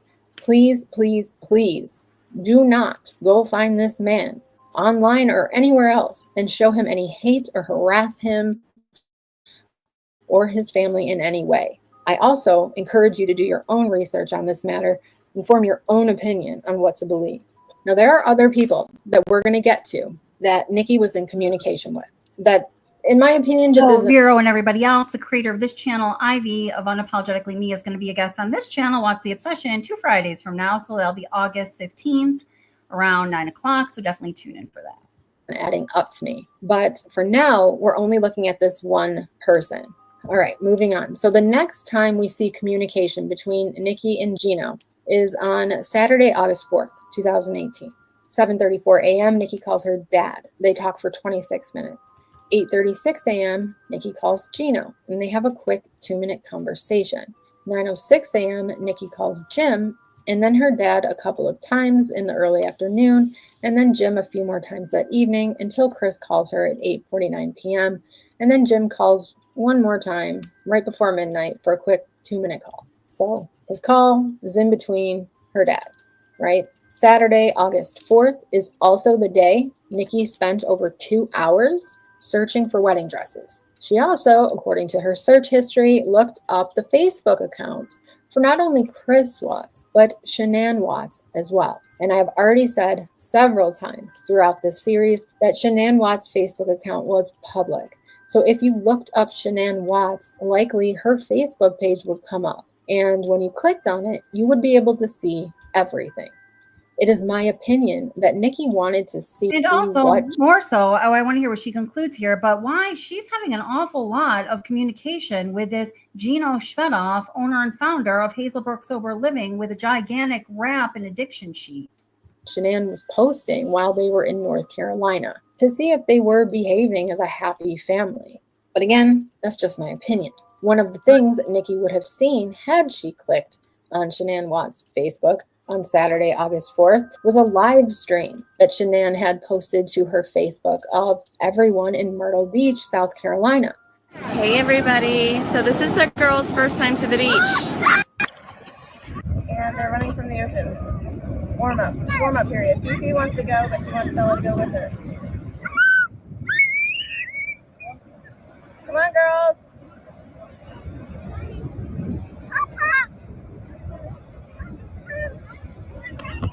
The next communication with Gino was Friday, August 17th at 6:02 p.m. and they talked for 14 minutes. This call was after an 8. This is a good question. Let me answer this. Sorry to interrupt like in the middle, but Allie says, how come we never knew before that NK called this guy Gino? Good question, because he is the owner and founder of that Hazelbrook Sober Living. And when people were researching, where does this number go to? And they found the connection to Hazelbrook Sober Living. I think most people just chalked it up as she's calling Hazelbrook Sober Living, because you probably have heard that before, right? But it seems that this is more of his personal number than the office number for Hazelbrook Sober Living. And I think somewhere she breaks that down. After I watched this video, I looked into it myself, and I can verify that that is in fact the case. Does that answer your question? 80-minute phone call to her friend, Brittany. A 3-minute call from her mom. It is my opinion that Gino is someone that Nichol Kessinger considered to be a friend that she's sharing this situation with. He's being called in between family and or close friends. So that's why I have that opinion. Gino may have been someone who was giving her advice. We know he has a criminal history and probably knows a lot about protecting your rights. I don't know, just looks that way to me. Again, there are others that we will talk about in the next video. The next call is from Gino to Nikki, and it is on Wednesday, August 22nd, 2018. Now, this is the day after Chris Watts' indictment of the murder charges and the day before Nikki goes in with her 2 phones to turn the one over to Detective Kobach. And it is also the day after, what did she say, the 22nd? Sorry, gotta hit that back. Of the murder charges, they're considered to be a friend that she's sharing this situation with. He's being called in between family and or close friends. So that's why I have that opinion. Gino may have been someone who was giving her advice. We know he has a criminal history and probably knows a lot about protecting your rights. I don't know, just looks that way to me. Again, there are others that we will talk about in the next video. The next call is from Gino to Nikki, and it is on Wednesday, August 22nd, 2018. Okay, now, that's also after the second of her. So there was 5 interviews she did with law enforcement. I'm sorry, with CBI in total. 2 of those were phone interviews with Kevin Kobach, and those happened on August 17th and August 21st. So this is towards the end of her interview sequence with, you know, the intense interviews with CBI. She just has 1 more left, as she's going to indicate here. So I just wanted to put this in my own personal timeline in my brain. And I'll flesh this out for you guys.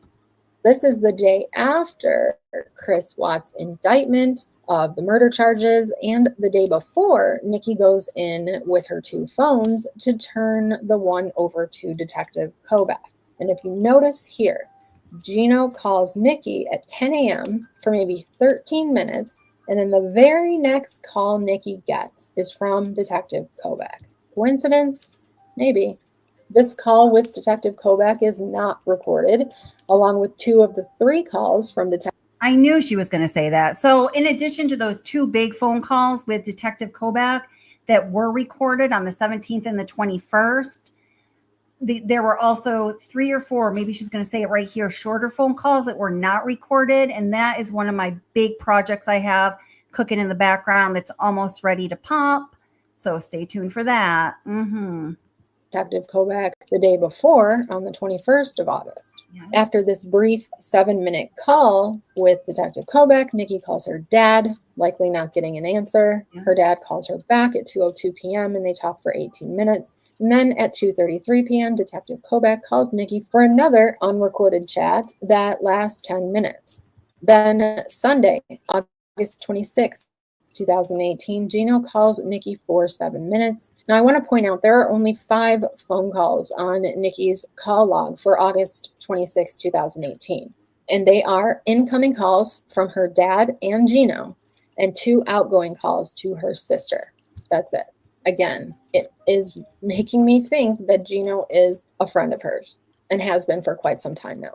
And he's also definitely helping her through this issue, whether it just be an ear to listen, right? Or some advice. Tuesday, August 28th, 2018, Gino calls Nikki for what would appear to be the very last time, at least from these call logs for this number and from any numbers registered to Gino or his family. It is a 4-minute call to which Nikki's dad calls shortly after. They talk for 12 minutes and then Nikki calls her sister. There's no answer. Her sister calls back and they then talk for 38 minutes. So as you can see, the timing and placement of her communication with Gino is during very high stress times for Nikki. Was he simply an old friend and confidant who knew his way around the law? That he was just helping her through this horrific time and making sure she didn't get brought up on any charges? It is my opinion that he may have been the one who gave her a lot of the legal advice with regard to this case. I find it very likely that they probably met up in person after 1, 2, or even 3 of these phone calls to go over these things, such as making sure before she goes in to talk to law enforcement that she is protected. Remember, Gino Shvedov and his mother Alexandra work with the Department of Corrections in Colorado, and therefore they know what they're doing. As far as any connections to the Russian mob or anything like that, I can't find anything suggesting that he's connected. That certainly doesn't mean he's not, but it is my opinion that the only role he may have played. Nor would you be able to find that kind of connection, but she still a valid point. Is obtaining the oxy for Chris and helping Nikki not get brought into the investigation. There are so many other people and so many other things that I also feel like need to be looked into, and I want to look into them as well. There's a point where I'm going to be concluding this series, obviously, and therefore my investigation on this case. And we'll see what we find out in the meantime.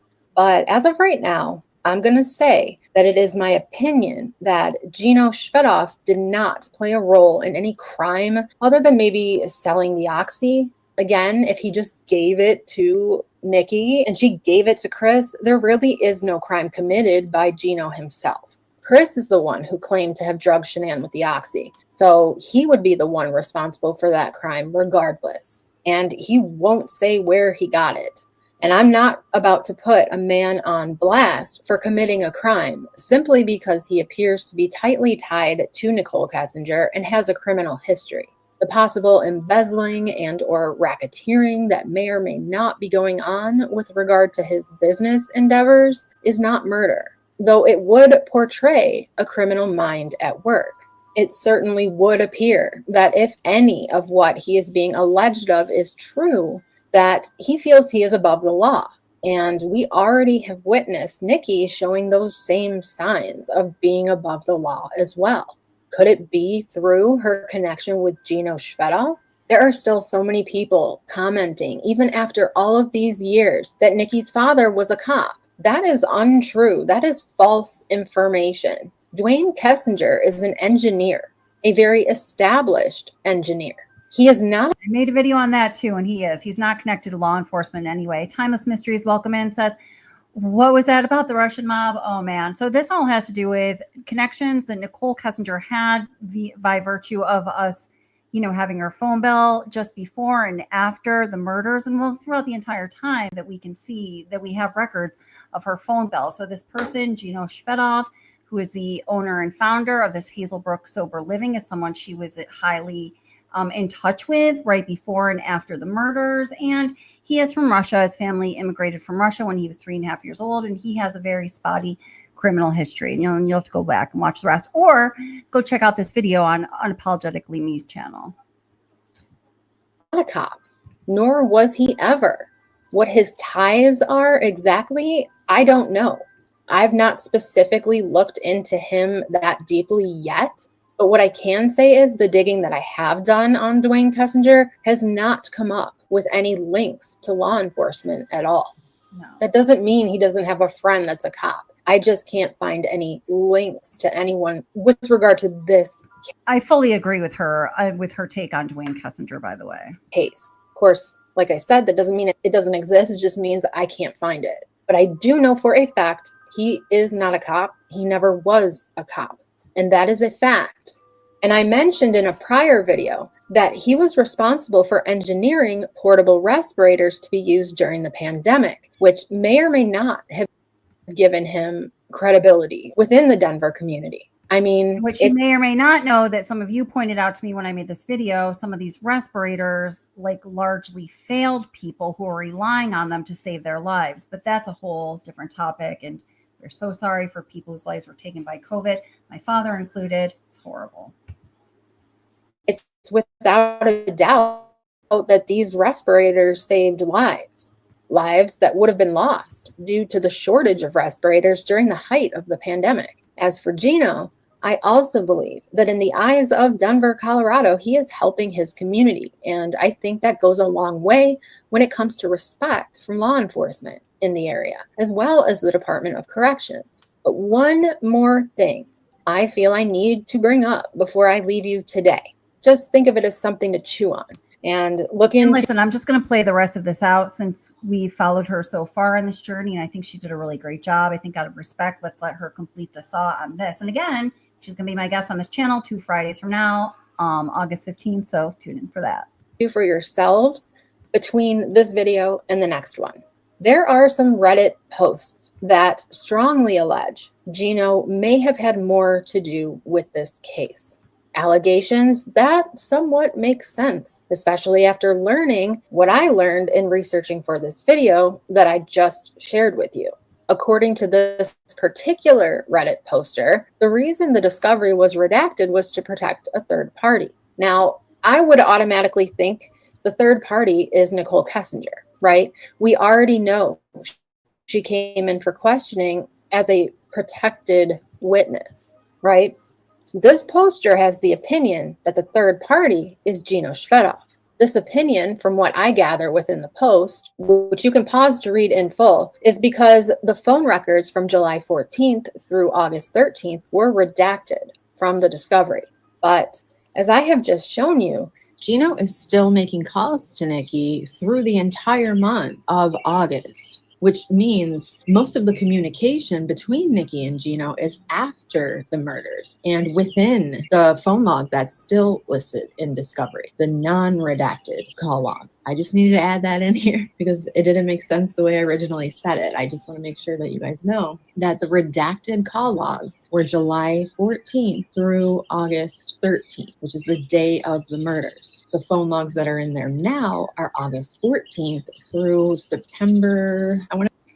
But just dropped last week. If you do want your very own copy of the phone records for the relevant times that we would want, the ones that go from date X up until August 13th, I did just drop that video and released it to whoever would like it from my channel, at least for the first time ever, along with all of the digital files that were extracted from Nichol Kessinger's phone.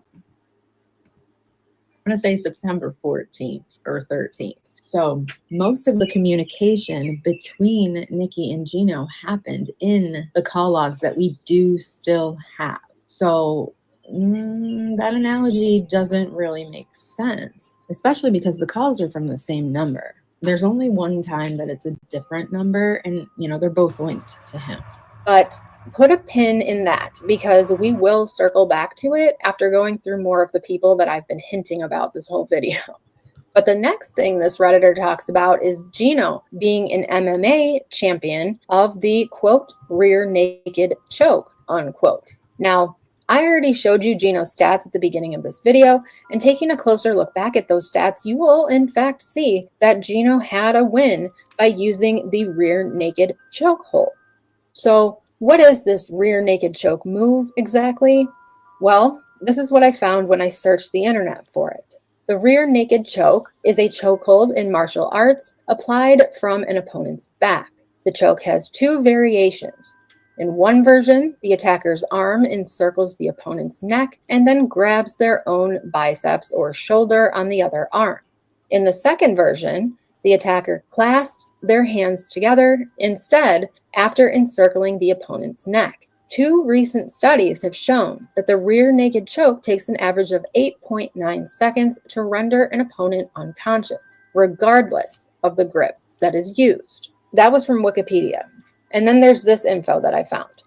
The rear naked choke is the greatest attack in the no-gi jiu-jitsu arsenal because of the positioning it is initiated from, on the opponent's back, where they have zero effective means of attacking you. Spare the odd attempt at some kind of straight arm lock, which will rarely, if ever, work on an experienced grappler. But there are 1,000 ways of the fight transitioning into this final phase. The rear naked choke is a signature technique in jiu-jitsu that requires little strength to apply and is effective on opponents of all sizes, making it a great submission for smaller grapplers.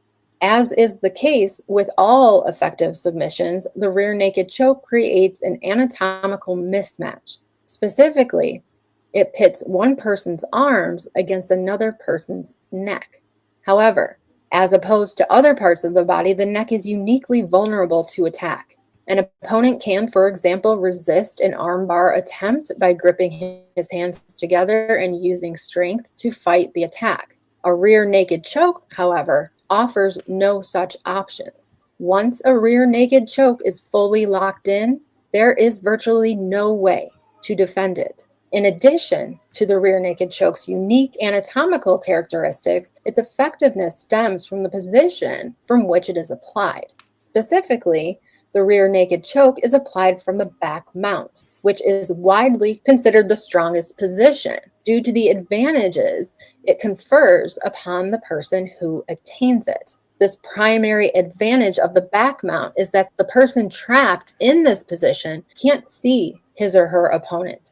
This allows the person who attains the position to launch attacks with little fear of retribution. Okay, so whether or not Gino was the quote-unquote champion of the rear naked choke, as this Redditor has called him, is debatable. But well, you know, I mean, what a parallel to this story in the way that Shanann Watts' life was taken, you know, what we know of that. I mean, I'm not saying, but I'm just like, well, okay, all right. I mean, she found some parallels. Is a move that not all MMA fighters can master, from what I have found so far. It's a move where smaller grapplers or featherweights can have the upper hand. The way you would get someone into this hold is by getting them from behind. Get your minds out of the gutter. Pay attention. This is important. I know I said that I'm going to be getting into the autopsies in a separate video, but we do know that despite the medical examiner calling it a thyroid bone, we were all thinking hyoid bone. And if that's what he meant by that, the hyoid bone was not listed as broken on Shanann Watts. And this I found strange, as did a lot of others who have been studying crime and murders and things like that. Typically, in a manual strangulation with two hands, the hyoid bone is broken. But the rear naked choke, if used to take someone's life, would likely not break the hyoid bone.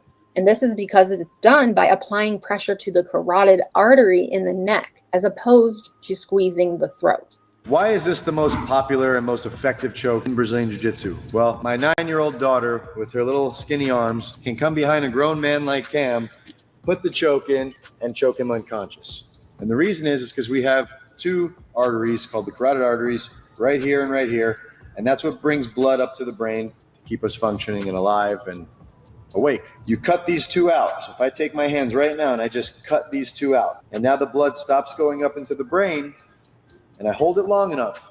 They say 6 seconds, 8 seconds for more of jiu-jitsu guys who are used to it. If I hold that for 8 seconds, he's gonna fall asleep. If I hold it longer while he's sleeping, and I hold it while he's sleeping for another 20, 30, I could kill him. It would also not be a position where a victim could fight back. especially. Stop really quick. This is all very important, but I just do need to say, Allie said here, it's really struck me. I'm wondering if she got the drugs to abort the baby. Allie, yes. Yes, she did. Yes. That's all I'm going to say. If they were already in a face-down position, unaware of what was coming. Chris said that Shanann was initially on her stomach when he came back in the bedroom for their talk, and she rolled over onto her back, where Chris then says he got on top of her, straddling her, and proceeded to strangle her with both hands until she relieved herself, which was how he knew that she had passed. But is that what the evidence shows? Again, we will be looking more into this. Now, Gino was out of prison on parole in 2018, so it would have been imperative that he stay off the radar. And because of that, it is my opinion that Gino would not have jeopardized his freedom and future for a guy he barely knew. Would he for Nichol Kessinger, a longtime friend? I highly doubt it. But he could have taught Nichol Kessinger how to do a rear naked choke. Maybe not recently, but at some point. There are a lot of guys that would teach their female friends and relatives how to do a move like that in case they're ever in a situation that they need to do something like that to protect yourself. And then could Nikki have taught Chris? Could Gino have taught Chris? Have they ever met before? According to this person who made this Reddit post, one of the Lazy Dog meetings was to introduce Chris to Gino. Which time would that have been? Could it have been the time where they went to the one Lazy Dog and then they went to the other one on the same night? Like maybe Gino showed up at one, Nikki and Chris showed up at the other, and they were like, I didn't mean that one. So they left and they went to the one he was at. Or was it the time when Shanann was in Arizona just before her murder? That last date that Chris and Nikki had, where Chris used his joint bank card to pay, almost like a F it, I don't care if Shanann knows. I actually hope she does bring it up so that we can get in a huge fight and I can attack her. I don't know, but you should know. We are not done with Gino or Hazelbrook yet. We are for right now, but like I said before, we will eventually circle back to some of these things in the near future. I told you guys so many times, the last 10 videos were strictly timeline videos. They were going to be redundant. They were going to be information that's been heard time and time again. But I will tell you, these next videos are going to be new information about this case. I haven't heard it before because I just found it all out myself. So if you're not yet subscribed, wondering what that's about. So again, that creator, Ivy, the creator of Unapologetically Me. First of all, if you are not familiar with her channel, if you're not subscribed, go subscribe. You'll love it. Like, I'm sure, I'm not like a big fan of many YouTube channels, but I am a fan of Unapologetically Me. I think she does a really great job. As you can tell, she does really deep dives. She does great research. She's very thorough, and I really appreciate that about her. She's going to be a guest on this channel 2 Fridays from now. So that'll be August 15th. I have to find out her exact availability, but like around 9 p.m. So we will be asking her some questions about some of the stuff we just heard, right? Lady Portland says, and thank you for your comments. Great comments, Lady Portland. Always love your comments. So she does a great job just like you. Well, thank you. I appreciate that. And Sherry, thank you so much for the super chat I got through PayPal. Thank you so very much. I really appreciate that out of you, Sherry. You're such a wonderful moderator and great support. And thank you so very much. Let's see. I started some. Okay. So there's just, that was freaking packed, man. Oh God. I better put the link to panel up. If anyone wants to come up on panel, you just come on up. Come on up, baby. All right. Link to panel. All right. There we go. So Ghost with the Mo says, what's your opinion? I believe that when she told the detectives she had a safe house she can go to, I wonder if it was one of his sober living homes. Could you have to be like private? Like, could she go there? I think that was a really great question. I hadn't even thought of that question until you posed it there. I do know that in Chris Watts' jailhouse interview, which was, in February of 2019, just a few months after he'd been in prison, 2 months after he'd been in prison. He does say that, you know, I know when she references that in the interviews, and she says, oh, I have a safe house I can go to. And okay, fine. So Chris says that she was staying with her friend Jim, which to me was a little confusing. And I've never deep dived into this because it's just like murky waters. I don't even know what I would grasp onto to like start the research. But, you know, wasn't Jim, tell me if you guys think I'm wrong here, wasn't her friend Jim Gutowski staying with her or coming by when he was in that area because he was, you know, going to jobs, but he was like living out of town. So the fact that he would have a safe house somewhere in the area, because we know that she was in that relative area, was a little confusing to me. So maybe this is the answer. Really great question, Ghost with the Most. What do you guys think of that question? Let me give, Claudia says yes. Allie says, she said the safe house was her aunt's. Oh, where'd you hear that? I hadn't heard that. I'm not questioning you, Allie. I'm just wondering where you heard that because I just hadn't heard that yet, but very, very possibly could be. Oh, our girl Sherry's coming up. Let me bring Sherry up. Hey, Sherry, how's it going, girl? Hey, how's it going? Good. Well, first of all, thank you so much, my darling. And what are your thoughts on what we're talking about here? This is some new information. Holy shit. Yeah, speak up a little bit too. Your volume sounds a little low for me. Like talk a little louder if you can. Oh, how is it now? It's good. I can hear you. Okay, this is some new information. Yeah, I know it is new information. And she, you know what? I had, you know, even before I was playing this video for you, I know I love her videos and I watched most of that video that we just played, but I didn't even get to the ending part on my own. And I was just like, damn, I was like turned off my monitor, was taking some notes because I mean, she does a great deep dive. That's why I definitely endorse her channel. And yeah. Are you sure they got the oxy from Nichol? I heard it was from somebody else. Okay, so remember, and I told you this before, Sherry, my girl. Remember the information that I found out with the people that there's 3 people I work with in investigating this.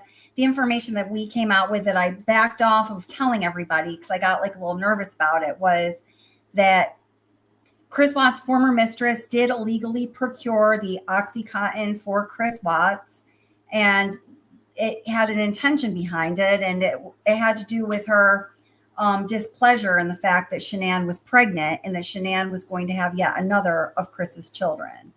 Now, where exactly did she get that from illegally is something that I have not gotten that far, but I feel like if you piece together the information that we learned with the 2 other people that I do my investigation with and the information that Unapologetically Me brought forth here, I think it kind of, those pieces of the puzzle fit together.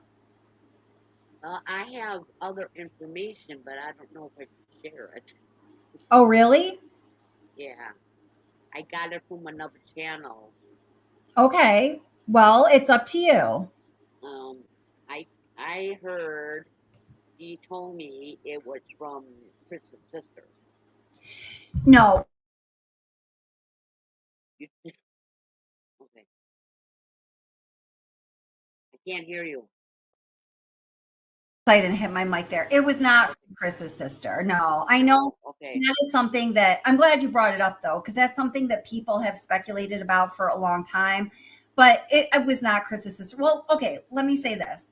When we're saying it was not from this person, to be able to definitively discount a source of the OxyContin would really mean that you did a full investigation into that source. But let's think about this. First of all, the sister and Jamie and Chris, you know, they weren't like super involved in one another's lives at that point. At that point in time, Chris had alienated himself from his family a number of times since he married Shanann. You know, his parents didn't go to the wedding. Once he did get married to Shanann, he basically cut out his parents for a while. You know, the relationship was really rocky and back and forth. He was always much closer with his father than he was with the mother. Jamie has always been very close with both of her parents, especially her mother. Now, also, she is a trained, skilled, and licensed respiratory therapist. respiratory therapists. Do we have any in the house? They make really good money. You know, they do their training, they do their job, they do it well, they make really good money. You know, they're set for life. Would, you know, to think that would she give up her ability to continue to practice in that profession just so she could get rid of, you know, what her family considered to be her brother's annoying wife? You know what I mean? Yeah, I know, but I've been holding on to this information for years. Oh, really? Okay. Okay. So you Yeah. got, okay. Yes. Okay. So maybe then you got this information from like a better source than like what I'm thinking of. Maybe we should talk about it privately. Yes. Okay. And I want to reach out to this person if I can. I would have to email her because I would like you and her to correspond because she knows the sister very well. But Okay. But they're not in contact anymore. So she was But what's having that? they're not in contact anymore. She was having the same experiences as you have. Oh, I got you. Okay. With Yeah. the with the ghostly crap and shit. Remember Okay. that you had? Yeah. All right. I This case gotcha. came out. Yeah. You know, I don't want to say any more. So. No, that's Yes. okay. That's okay. Yes. Yeah. Well, yeah, this has been weighing heavily on me. huh. Well, let's definitely talk about it privately then, because I'm sorry, I didn't mean to discount what you were saying, because maybe it sounds to me like you have a more solid source and like what I was thinking in my mind. So yeah, so let's definitely talk about it and follow up on it for sure. Yeah, and oh God, this case just makes me so angry. I'm sorry, I have to vent it out. I know it really is. It still makes me angry to this day, and I want you to come with me. I want to go up and see that bastard. I know. And now that we know he's still in Wisconsin, maybe we can do it sometime. This is where I live, people, in Wisconsin. So, you know, Sherry shares the same state address as Chris Watts currently does while he's doing his time in Dodge. Yeah, I know. My husband said they moved him. I said, no, they did not. He still lives here. He's gonna be here until he dies. Yeah, you know, and I think it's the only thing of this whole case where I heard that he was, you know, in a different prison from somebody who I considered to be a pretty good source. So I just went with it. And then I put out that video that I was like, oh my God, I never do that. I felt so regretful about that. I think I got a hold of you. I'm just like, someone said that he's in a different state. And then I went to another channel on Rumble and then yeah. Oh, that's right. I think you did tell me. Tell me. Yes. Thank you, my girl. And then I told you. Yes, that's right. Yep, that's right. And he started laughing because he's still in contact with. That's right. With Mr. and Mrs. Watts, and they said no, he's still in Wisconsin. He's gonna remain there. Yeah, and his dad had just talked to him like that morning. Well, he was right about that one thing, that's for sure. And you know what it was is there was somebody else, and I don't know, what are people like scouring prisons all across the country to see? But there was somebody with a name, Chris Watts, who wasn't that name, yes. Yeah. But you know, I mean, you didn't look any further into that. And you know, it was I almost never run with information without double, triple, quadruple checking it myself. You know, someone I really trust, like one of you. Everyone was freaking out. I'm like, yeah, I know. What the hell? I'm like, calm down. I gotta go to Rumble. I gotta find out because that's the only the person we know who's in touch with her family. Yes,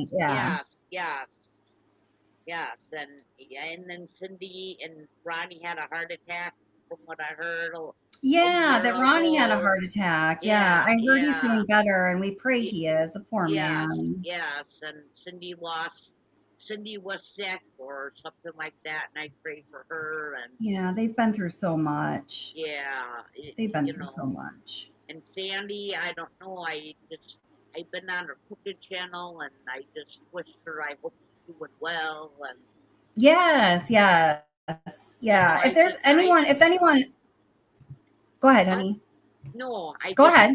I just wish all of them well, both sides of the family, if you're listening. So Yes, I totally agree with you. Yeah. And also, I was going to ask somebody if they could get Sandy's cooking channel link, but I've got it right here. So I'll put it in chat. Cause yes, this channel, we always support both family. Like I always say, this channel supports both victims' families. And I personally myself consider the Watts families to be victims of this horrible crime. I mean, they lost their grandchildren, their lives are changed forever. And I mean, certainly the Rusick family, very, very obviously are victims to this horrible crime. And I'm posting the link to Sandy Rusick's cooking channel in the chat right now for those of you who haven't found it yet. She's really fun to watch. well, it took. I'm gonna stick up for Cindy Ronnie Watts. I Please. didn't in the begin. I did not in the beginning because I know it's the son. It took them, especially Cindy, a long time to accept what Chris did. It really did. It took a toll on her. Oh my gosh. Yeah. And I think it took them, I think it took them a really long time to come to terms with as much as they did. And they had to do that all very publicly, and, she was pushed into that interview. She didn't want to do that interview. Oh, I agree. Yeah, I agree. And I think they were very vulnerable to just take up on the advice of anybody who seemed like they were giving them well-intended advice. And I do not blame them for that. No, she didn't want to. From what I heard, she didn't want to do that interview, and I don't blame her.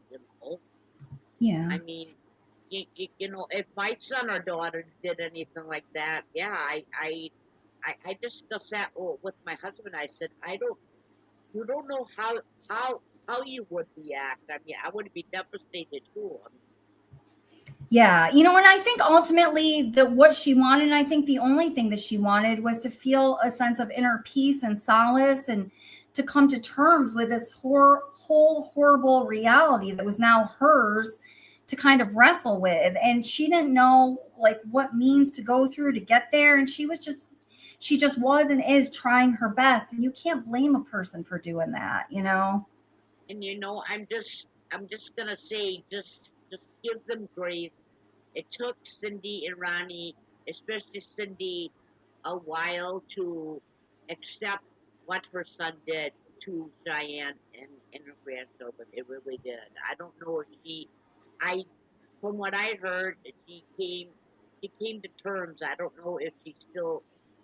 I hope I'm explaining myself right, but it's just it's got to be so hard for someone to. I couldn't even. I'm still having a hard time, and I don't even know the family like that. Sure. I don't know how someone can do that to someone like that. It's beyond me. I know. I always struggle to find words with many, especially this case, what was done. I just always come back to the word unthinkable. It really just is unthinkable. And I'm sorry, NK had a part in it. I don't know why her ass ain't in jail. Sorry for swearing you too, but oh well. You're good. Yeah, I know. I'm sorry, Chris Watts. Yes, you took the blame. You did it, but you should have not pardoned her or like anyone else who was involved. I'm sorry, but Yeah, no, that's totally true. Now, Timeless Mysteries had asked, like, how likely would it have been that Shanann would have carried the baby to term because she has lupus, and then says it's recommended that lupus be clinically inactive or stable for at least 6 months before conception. Now, something I started talking about on this channel is I have lupus. I was diagnosed with it about 5 years ago, just a little bit before I started this channel, actually. I was not diagnosed with it, and I don't believe I had it. I didn't have the symptoms of it that led me to get the diagnosis when I was pregnant with my child. So I can't speak from that perspective, but I was just talking about this. A friend of mine was staying with me for like a week, and she knows, and she's Black, and I guess lupus, statistically and historically afflicts Black people more than it does Caucasian people. And I didn't know that until kind of recently. Just just don't know some things, but anyway, she knows a number of people who have. We were talking about really the range. Like I feel so blessed, and I am very grateful that although it does affect my health greatly sometimes, and for me, it really attacks my kidneys. Like I'll get kidney stones and really bad kidney infections, and I just have to really, take care of it. But I feel like if I stay on top of it, I'm very lucky as compared to some people with lupus. My symptoms and the way it impacts my life is not far worse than it is. Because I know some people who get very, very, very, very sick regularly, chronically from it. So, I guess my answer to that question is, I don't know. And I do know I have, 2 friends who knew they had lupus, were diagnosed with it. And one of them had 2 children in that time, at least after she was diagnosed. Another one had 1 totally healthy children. They had totally healthy pregnancies. So I think lupus impacts people on a very individual level. So I don't know if there's a broad stroke answer to that. And Marjorie Brody, thank you so much for becoming a member. For all new members or anyone who's considering becoming a member, thank you to the wonderful moderators of this channel. We now have a What's the Obsession Discord. And right now it's for members only because we're just getting it, geared up. Now, we don't want somebody not being able to afford a membership to prohibit them from being a Discord member. So if you're in that case, you really want to participate and you just can't afford a membership, please email me at whatsobsession@gmail.com. Honey Bun or I will get back to you and we'll set you up. And those of you who are members, thank you for supporting the channel. It's just something that we want to offer for the channel. They have all these great categories. I'm just so super impressed.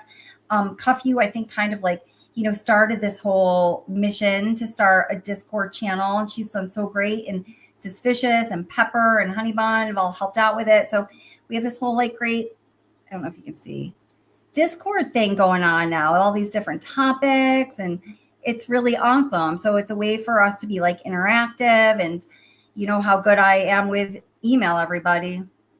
I can get back to people in a moment here. So yeah, it's great. I saw you joined up right away, Sherry. That's awesome. Yeah, I had a Discord, and then I undiscord, and then I'm surprised it picked it up because I unjoined from the other channels I had. I'm like, I'm not really into typing, but I just listen and follow and blah blah blah. Yeah, like, no. Kelly's got one, and I'm surprised it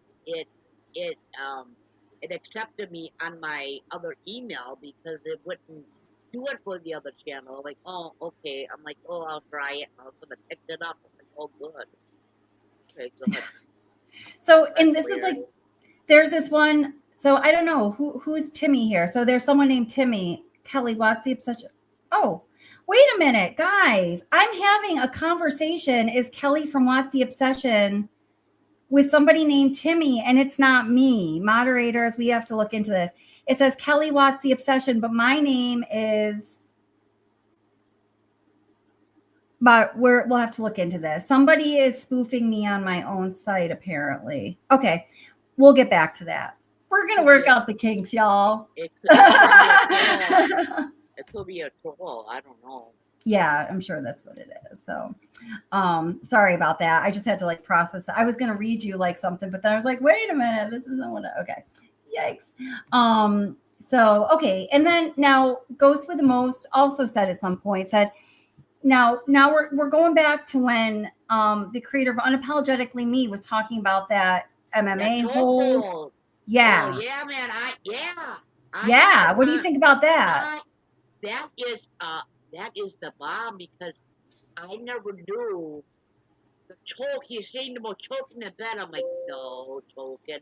And then when he said the arm choke, I wonder if it was Nicole that did. You wondered if what? I wonder if it was Nicole who did that. Yeah. Yeah, I know. That is a really weird connection between that person and I don't know. Goes with the most said, and Kelly, remember the autopsies, I believe that the thyroid bone was not broken. They were referring to it as the thyroid bone, but we were all saying they mean the highway bone, right? But it was not broken either way. So this could be a very good possibility that that's what she's saying here. And if you guys didn't see it yet, you can either, watch this live stream or, just follow the link to Unapologetically Me and the episode where she talks about this. I'm going to link it in the description. I took it down when I stopped the video. So if you're choking someone, that would be with 2 hands. So then your neck bone would be broken, right? Not the thyroid bone. Well, they I say getting that usually confused? when somebody is strangulated, that hyoid bone gets broken. It's that little what is it called? Like a wishbone shaped bone that's like right in the center of the neck. But Shanann's was not. But it seems like she was more like suffocated than like strangulated. So sad. I'm so sorry, Shanann. Well, yeah. Remember, I think it was you. Well, yeah, on your channel, we that she went downstairs when she came home. Remember? Say that. I'm having a hard time hearing you, honey. Wait, just give me 1 second. I'm gonna go turn off like my air conditioner because I think it's more like a me problem. Just give me 1 second. All right. You keep talking if you want. Let me go turn that thing off. Hello, everyone. How are you? Can you hear me? Yeah, because visually I'm pretty good. Usually people can hear me. Can you hear me? Anyone can hear me? There we go. Okay, there we go. It's not like super hot. I can have that off anyway. I probably should for my energy conservation. So, okay, I think this is going to be better now. Go ahead, speak, baby. I don't know. People say they can't hear me, which is weird because yeah, you're really quiet. Yeah, you are. You sound really quiet. So I don't know why that is. Can you turn up the volume on your phone? I know I'm on my laptop and let me check my speaker. Let me check my okay. Check my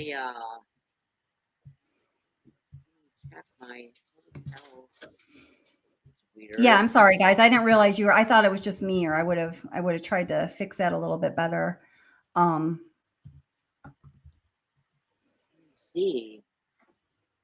Headphones, charging, microphone. You see something? That's weird because usually everyone says that I'm too loud. Yeah, no. Yeah, usually I can hear you nice and loud and clear, just the way I like you. You know, everyone goes, "My God, you're too loud." We love you, Sherry. Yeah, so here, let me just bring this in. So I'll just show you. This is, many of you probably know this, but this is what we're talking about. So this is the hyoid bone that is, get 10% off my hyoid bone. Okay. That's, it's like deep inside, like the neck, like the throat area. It's like that wishbone shaped bone that usually when people are strangulated, that bone is going to be broken, suffocated, being more of the lack of oxygen, maybe not so. And it seems that, so that was not broken in Shanann. We do know that. So that's what we've been referring to. And then goes with the most again said, and Kelly, remember how the autopsy said that thyroid or that hyoid bone was not broken. So, goes with the most was speculating that there could be a possibility of that kind of hold that Unapologetically Me was describing, that Gino Shvedov would have been adept at, applying to somebody. How am I now? I think that's a little, but you got to say a few more words, honey. Sing your A, B, C, D, E, F, G. You don't see it, cuff you. I'll wait. As soon as I get done with this, we'll work on that. Sorry, I didn't mean to do that publicly and alarm you either. 1, 2, 3, 4. There you go. Yeah, I can hear you better now. I can hear you a little bit better. Yeah. Yeah. How am I now? Yeah, I can hear you better. Let me see. I can hear you better. Yep, you're good. It's definitely better.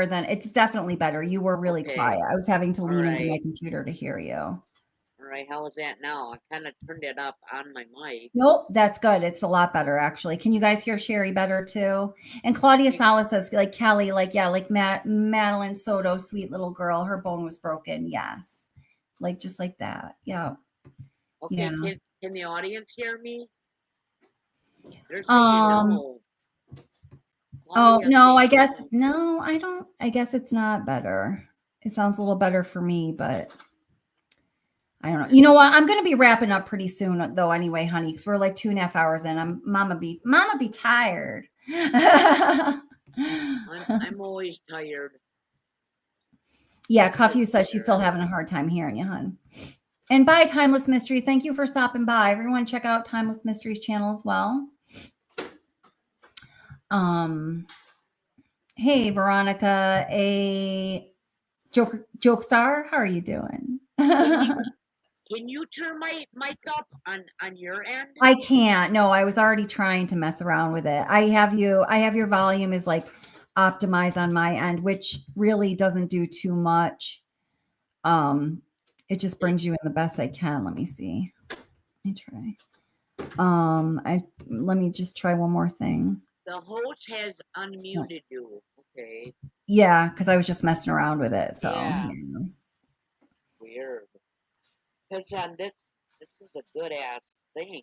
A good ass thing. Yeah, and that book that Chris Watts threw away, someone was asking about that, and just like Molly and I think some other people said, yeah, it was called Hold Me Tight. Oh, poor Shanann. I think she was just really coming around towards the very end of her life, and she was willing to do anything to save her marriage and her family, and just freaking bastard just, yeah, took her life. I know. Well, I'm gonna get off. I don't know. I'm gonna work on. I gotta see what's going on with my mic, with my headphones here. Okay. All right, honey. I'm gonna be getting down as well too. So, but thank you for coming up. I appreciate it. You're the best. Love you. Love you too, sweetheart. Right, Tell the girls bye. I said hi. Okay. Good night, honey. Good night. We love our Sherry. So, and then Vera says, okay, so when did she buy it? Meaning, was it before NK appeared in Chris Watts' life? You know, I think it does. I think it does say in the discovery, she ordered it from Amazon, and it was right before she went away to Arizona. It was during that time period where she was trying to save her marriage. This question has come up before, and a lot of times when like you guys ask a question, I'll be able to visualize it, like where it's written, like I can visualize it. That's how I think of things. Is that how you guys think of things? This one I can't for some reason, but yeah, he had just received it via Amazon. That's right. Thank you, Molly. She had ordered it from Amazon to be sent to him while she was away, because that was the timing. Thank you, Molly. That's what I was looking for. Yes, that's right. Yep. Yep. Kelly, have you heard about the other woman who claimed she was having an affair with Chris Watts? Do you mean the person who'd been claiming that way since the beginning? I didn't find her to be legitimate at all. I can't even remember what her name was, because there was her and then the guy, and I can't think of his name either. Normally I can think of his name, but it's just, I'm getting tired. But I did not find the female. And if anybody can remember her name, pop it in there and chat for me. Give me the words, guys. Give me those words. I didn't find her to be legitimate. And I think other people that looked in it also didn't find her to be legitimate. That's just my personal opinion. Yeah. And I'm not sure why somebody would have made that up. But I mean, why do people do a lot of the crazy shit they do, right? Yeah.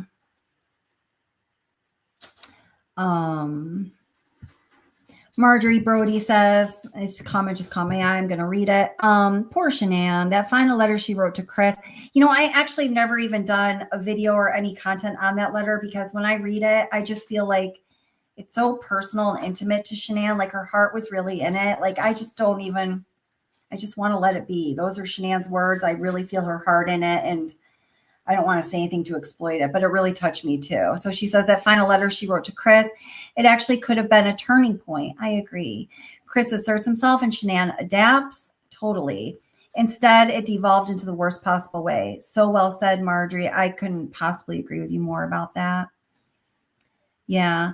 And Carolina says, you know, as we were talking about the victims' family members, Shanann and the girls and baby Nico weren't his only victims. Both members of both families are also those victims. Absolutely. I totally agree with that too. Claudia asks, the anniversary is coming up. Are you doing anything? You know, usually what I've done for the anniversary is I just let it go by, or I do something that is like, you know, I've done fundraisers for the families before. I haven't thought of it yet this year, but I'm glad you said that because it's really soon. So I'll be letting you know. And Trent Bolt, He was a guy, yes, thank you so much, Allie, that accused, well, they said he was having an affair with Chris Watts, and I still don't remember the woman's name. And Sis Fishes is behind the scene. Let me bring her up. Hey, girl, how's it going? Hello, my dear. How are you? So great I'm to have you back good. around, my OG. I know. Feels like it, doesn't it? Yes. I know you're planning to hop off soon, but I had a funny story I've been wanting to tell you anyway, so I thought maybe end on a lighter note, but I'm going to take the long route to get there, as I usually do. Sure, you go, girl. But it's related. It is related on topic, but so my daughter, she just got back actually, but was with her dad for the How's last. she doing? Yeah, she went to see her dad, and so she was gone for like 12 days. And my mom broke like 4 of her ribs and like cracked her elbow over 4th of July weekend. She's like in her 70s and stuff. So while my daughter was gone, I stayed with her. And we were watching a bunch of series and stuff, just kind of trying to soak up time. And she ended up wanting to watch the Netflix Chris Watts. Never heard of him before, never knew who he was. What was it? What was it? She was watching the Netflix Chris Watts documentary. She'd Oh, never okay. heard of him before. Gotcha. And so my family knows, like, you and I are friends. Like, I've talked about you before, just casually, whatever. So we're about halfway through the documentary. My mom hits the pause button aggressively. And so as I look over at her, she goes, "This is that son of a bitch you bonded with the bunny lady over, isn't it?" And I said, that son of a He bitch you bonded with deserves the bunny lady such over. a better introduction than that, but yes. That is so funny. And it was so endlessly funny, and I was like, yes. I was like, she's amazing, she's wonderful, she deserves more than that, but yes. And so after that, I guess she felt like personally connected to it. But yeah, it was just so funny. I had to tell you that, and I thought it was kind of a lighter note to end on, but that's really funny. yes. That's son of a bitch you bonded with that bunny lady over, isn't it? So funny. And look at your screen. You just inspired a bunny. A bunny appeared. Oh my gosh. Well, I've talked about you before. I was advocating so heavily for one of my nieces to get a bunny because she needs, like, I know, like, rabbits are very like, they'll bond, like, they'll attach with you. They like that social interaction and stuff. Dogs, they will kind of pick their person, but they also like to do their own thing. So do cats. Cats are selective, but rabbits do really bond with somebody. And so I thought it would be a really good pet for one of my nieces, and that's kind of like, I guess, a segue and stuff. I've just talked about you to family and my sister, my mom, whatever. But I just thought that was so funny. Somehow I guess moms know, you know what I mean?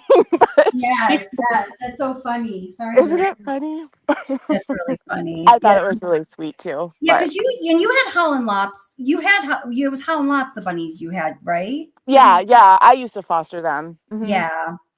See, we're bunny bonded. Bunny bonded. That's so crazy too. And also the author Kathleen McKenna Hewson, she's a bunny lady too. She has pet bunnies too. Yep. Adorable. Yeah, I love that about you, among many things. But like I said, it's just always such a heavy topic with, like, the Chris case and stuff. And if I don't know, sometimes I just like to, like I said, end on a lighter note, or, whatever. Yes. I wanted to tell you that I was going to text you, and then I thought maybe I'll just, tell everybody. Yeah. No, I like it. And I was actually going to head back into some deeper topics. I see some questions coming up, and you know what? I do want to answer them, guys, but we're also going on almost 3 hours, and I really should get going and go to bed soon. Oh, Amanda. Somebody just said Trent and Amanda. It was Amanda something. Yeah, that girl that said that she had an affair with Chris Watts. You know who we're referring to there? Like a long time ago. Did you think that Trent Bold or that Amanda girl had an affair with Chris Watts? I didn't think so either. No, I thought she was a clout chaser. Yeah. But it really bothered me. And you and I have talked about this before, because when they interviewed Trent Bolt, I think after that, they kind of interviewed the Amanda chick with more of like a discerning eye. Like, I think they kind of thought it kind of felt like they knew she was lying from the jump. and ask Mhm. questions to kind of like trap the situation. But the heavy-handed approach they took with Trent Bolt always bothered me so Oh, I much, know. I because wonder. relative to the way they questioned Nicole, knowing Right. that it was fact, she had a relationship with him. If you like look at the two side by side, it's a night and day difference. And that always really bothered me. And I think he was full of it too.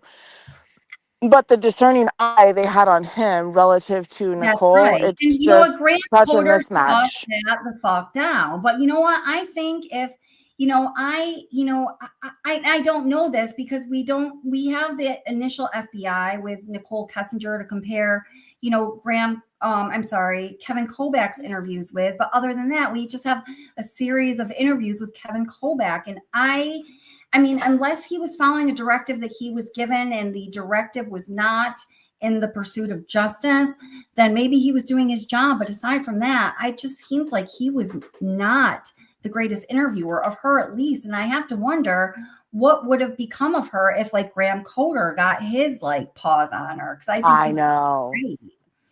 I know. Yeah, the whole case bothers me, and I left a comment in chat earlier, but I was in and out. I was like still trying to work in things too, but I'm so bothered by the fact that we don't have the text messages, or it's not part of the discovery file, because even let's say she was some, technology mastermind, which I highly doubt, and was able to delete things in a way that they just absolutely could not recover. He stated, which I do believe to be true of all the things he lied about, that, or Chris, I mean, stated that he did not delete everything, although Nikki told him to. So whatever they didn't recover on her end, there should have been available on his, if he didn't delete anything, or at the very least, had he not, there should have been some way to line up the messages in and out of order that we saw on hers. It was a slop Right. job. It was a hack Mhm. job. And I don't believe for a second that if they didn't get them at the first chance, there wasn't something else they could have tried to recover Well, them. And again, I don't buy it from maybe on one device. I'm not buying it on two. There's no way. Well, and the assumption that I've always worked under since I heard this, my friend who's the attorney, and I know you've heard me talk about him before, who was going to look into this case, and then and then he kind of ended up backing off. The one that has a non-for-profit up in North Jersey, I've talked about him many times. He did end up talking to somebody who is very close to the investigation, and I don't know if I've told you who this person is, and I would tell you this, not on public YouTube where I could get in a lot of trouble with this. Sure. And this person told him that they did, yes, in fact, recover all of the text messages. Now we're talking like SMS style text messages, not something that was like communicated on a third party app, but your traditional like text messages that they did, yes, recover all of them between Nichol Kessinger and Chris Watts. Obviously they weren't all made a matter of public interest. But that is what this person did tell him, and he felt pretty sure about it. It was kind of in the context of a bigger conversation that I could explain to you. But what is bothersome to me is that there's not even like a public record of that redaction. Right, exactly. But ultimately, that it's very bothersome, because especially knowing that they did recover all of them, it makes it even worse, right? And I think the truth, I've said this to you many times, and I think you kind of follow the same, path and figuring out the truth, is that I don't think the truth is in what we know. I think the truth is in what's been purposefully left out and covered up. Right. Exactly. And, ding, ding, ding, ding. You said it. Yeah. Yeah. So that's my humble opinion, but yeah, I share that. What do I know? I answer phones for a living. I share that humble opinion. Well, it's so great to see you. I'm so glad you're back, and thanks for helping out with the Discord too.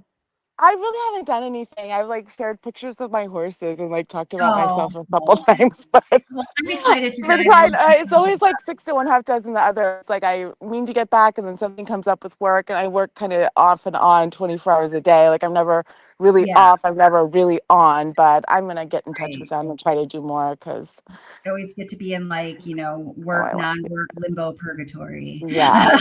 They say quit your 9 to 5 so you can work 24 24/7 for yourself, and that Right. is no joke.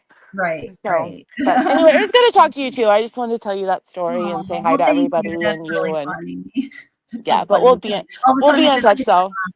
awesome. All right, girl. I'll talk to you soon. All right, Kelly, love Give you. your I'm little hopping one a off. big kiss for me. I will. Bye. Okay, so one thing I just wanted to address, because I see some people talking back and forth about this. I know that Reby had said something about, signs or indicators of the adults in this situation, or maybe, the Watts as a couple being headed towards a state of crisis. Now, I just feel like I'm not sure exactly what the conversation was, but I see Reby trying to explain here, and I feel like I do have to kind of get behind Reby on this one, just say something, because this is like kind of like I got like all like from my bunny, she was like scratch me there. This is sort of a way that I've talked about this case, or the family dynamics in this case, from the beginning, because for those of you who don't know, I'm a behavioral therapist, and when I look at this case, what really drew me into this case was the family dynamics and feeling, connected to the various people in this case, and really wanting to talk about those family dynamics. And the way that I've always seen it is we have so much information and so much, literally footage and information inside the lives of these people while they were of this earth living their lives. And I do believe that there are significant indicators of individuals and like kind of a family unit headed towards crisis, that we can observe, in retrospect. It's always, of course, easier, right? 2020 is hindsight. But, that help us to understand better when we see indicators of people around us or ourselves headed towards crisis, so we can intervene, because we all deserve better than to be spiraling towards a state of crisis, or to be in a state of crisis and feeling like there's nothing that we can do of that. And people might disagree with me that they don't see indicators of people headed towards crisis, but I personally do. And I have created a significant amount of content on that. And to me, it is one of the important messages that I feel I can help to speak in this case, or, many, many other cases, but this one in particular, since we do get such an intimate inside look at the Watts family life, thanks to Shanann's, kind of documenting what was going on with her family and putting it on Facebook and making it publicly available. So I did just want to say that, because it is something I talk about a lot. So I didn't want to just leave you, Reby, or whoever, hanging there with that. Yeah, it's just something to be discussed. So, but yeah, I am going to end this. We're almost at 3 hours now, but gosh, thank you guys so much for being here with me tonight. Tomorrow night, I am going to do another live stream. It's going to be on the Idaho case, Bryan Kohberger. And we're going to look at the returns for the various search warrants that were issued for Bryan Kohberger during the investigation. So tomorrow night, I'm going to do that a little earlier than I usually do my live stream. So it's going to be like right around 8 o'clock, since it's a Sunday night. So I'm going to try to be on time with that. So do just know I would love for you to be there. It's going to be 8 o'clock tomorrow night. Let me provide you a link here. It's already posted. I already did the thumbnail and all that stuff for it. Oh, there's on Sandy Rusick's cooking channel. She has this beautiful picture of Bella. I just love Bella, as many of you know. And, pray for that family. They deserve good things in life, and I hope they get some of them.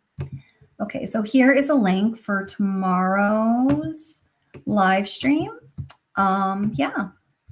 And then, also, exciting stuff. Thanks to my amazing moderators, Suspicious being one of them. And I think Cuff, you kind of like really got this going. Thank you so much. Oh, let me just label this. Tomorrow live stream. That's good. And then Honeybun and Pepper, they put together a Discord channel for this channel. So right now it's available to members only, because that's kind of how we want to roll it out. We don't want to make it available to everyone. Don't know what direction that's going to go. So I'm going to post that in the members only link, like in just a couple minutes here. But if you're somebody who, truly can't like afford a membership and you'd really like to be part of it, please email me at wattsobsession@gmail.com. We'll get you hooked up. I get it. There's times when, I couldn't afford a membership link. I get it. I don't want you to be excluded because of the affording a membership issue. So just please do know that, okay? I don't want to exclude anyone from this. I'm really excited about it, and I'm so grateful to the moderators for getting this started. And I'm going to post a Discord link and the members only link in just a couple minutes here. And again, if you really would like to be part of it, but you just can't do a membership right now, please email me and we'll hook you up. Just don't want to see any like $500 super chats on other channels. I'm just kidding. I had one person that did that one time. They just made this case to me, and there's no way for a creator to just make certain people members, but we figured something out for this one person. This was a really, really long time ago. I'd be shocked if they ever saw this and got, I don't want to explain exactly how we did. It was myself, another moderator. But then this person was like literally giving like $50 super chats on other channels. And she brought it to my attention. She's like, oh my God, you're not going to love this. This kind of stung after all the, kind of hoops we jumped through. But, people do crazy things. We love you anyway, crazy people. We're a little crazy sometimes. But seriously, if you want to be part of the Discord, we want you there. So you're just going to have to email me. Let me know and we'll get you set up. Okay. Thank you, Vero. That's really nice. Thank you. Oh, thank you so much. I really appreciate that. It's really important to me that we make sure if this channel provides you guys nothing else, that you can trust what is said here. When we tell you something is like, when we say, this is how it is, this is fact, this is truth, we've checked it out, that you guys just know you can accept that because, in times past, we've proven that we do the work to verify, to vet, and all of that. So that really means a lot to me. So thank you very much. So guys, remember, life is hard. So please, please be good to one another, but most of all, be good to yourself because you deserve it. So before I see you next, which will be tomorrow night, please do something really good for yourself that makes you feel good because you deserve that and so much more. So hopefully I will see you tomorrow night, Sunday night at 8 p.m. Eastern for the Brian Koberger Returns on the Warrants live stream. And I just thank you so much for being here and for being part of the channel and all of the ways that you are. You are what it's all about. All right, guys, have a good night.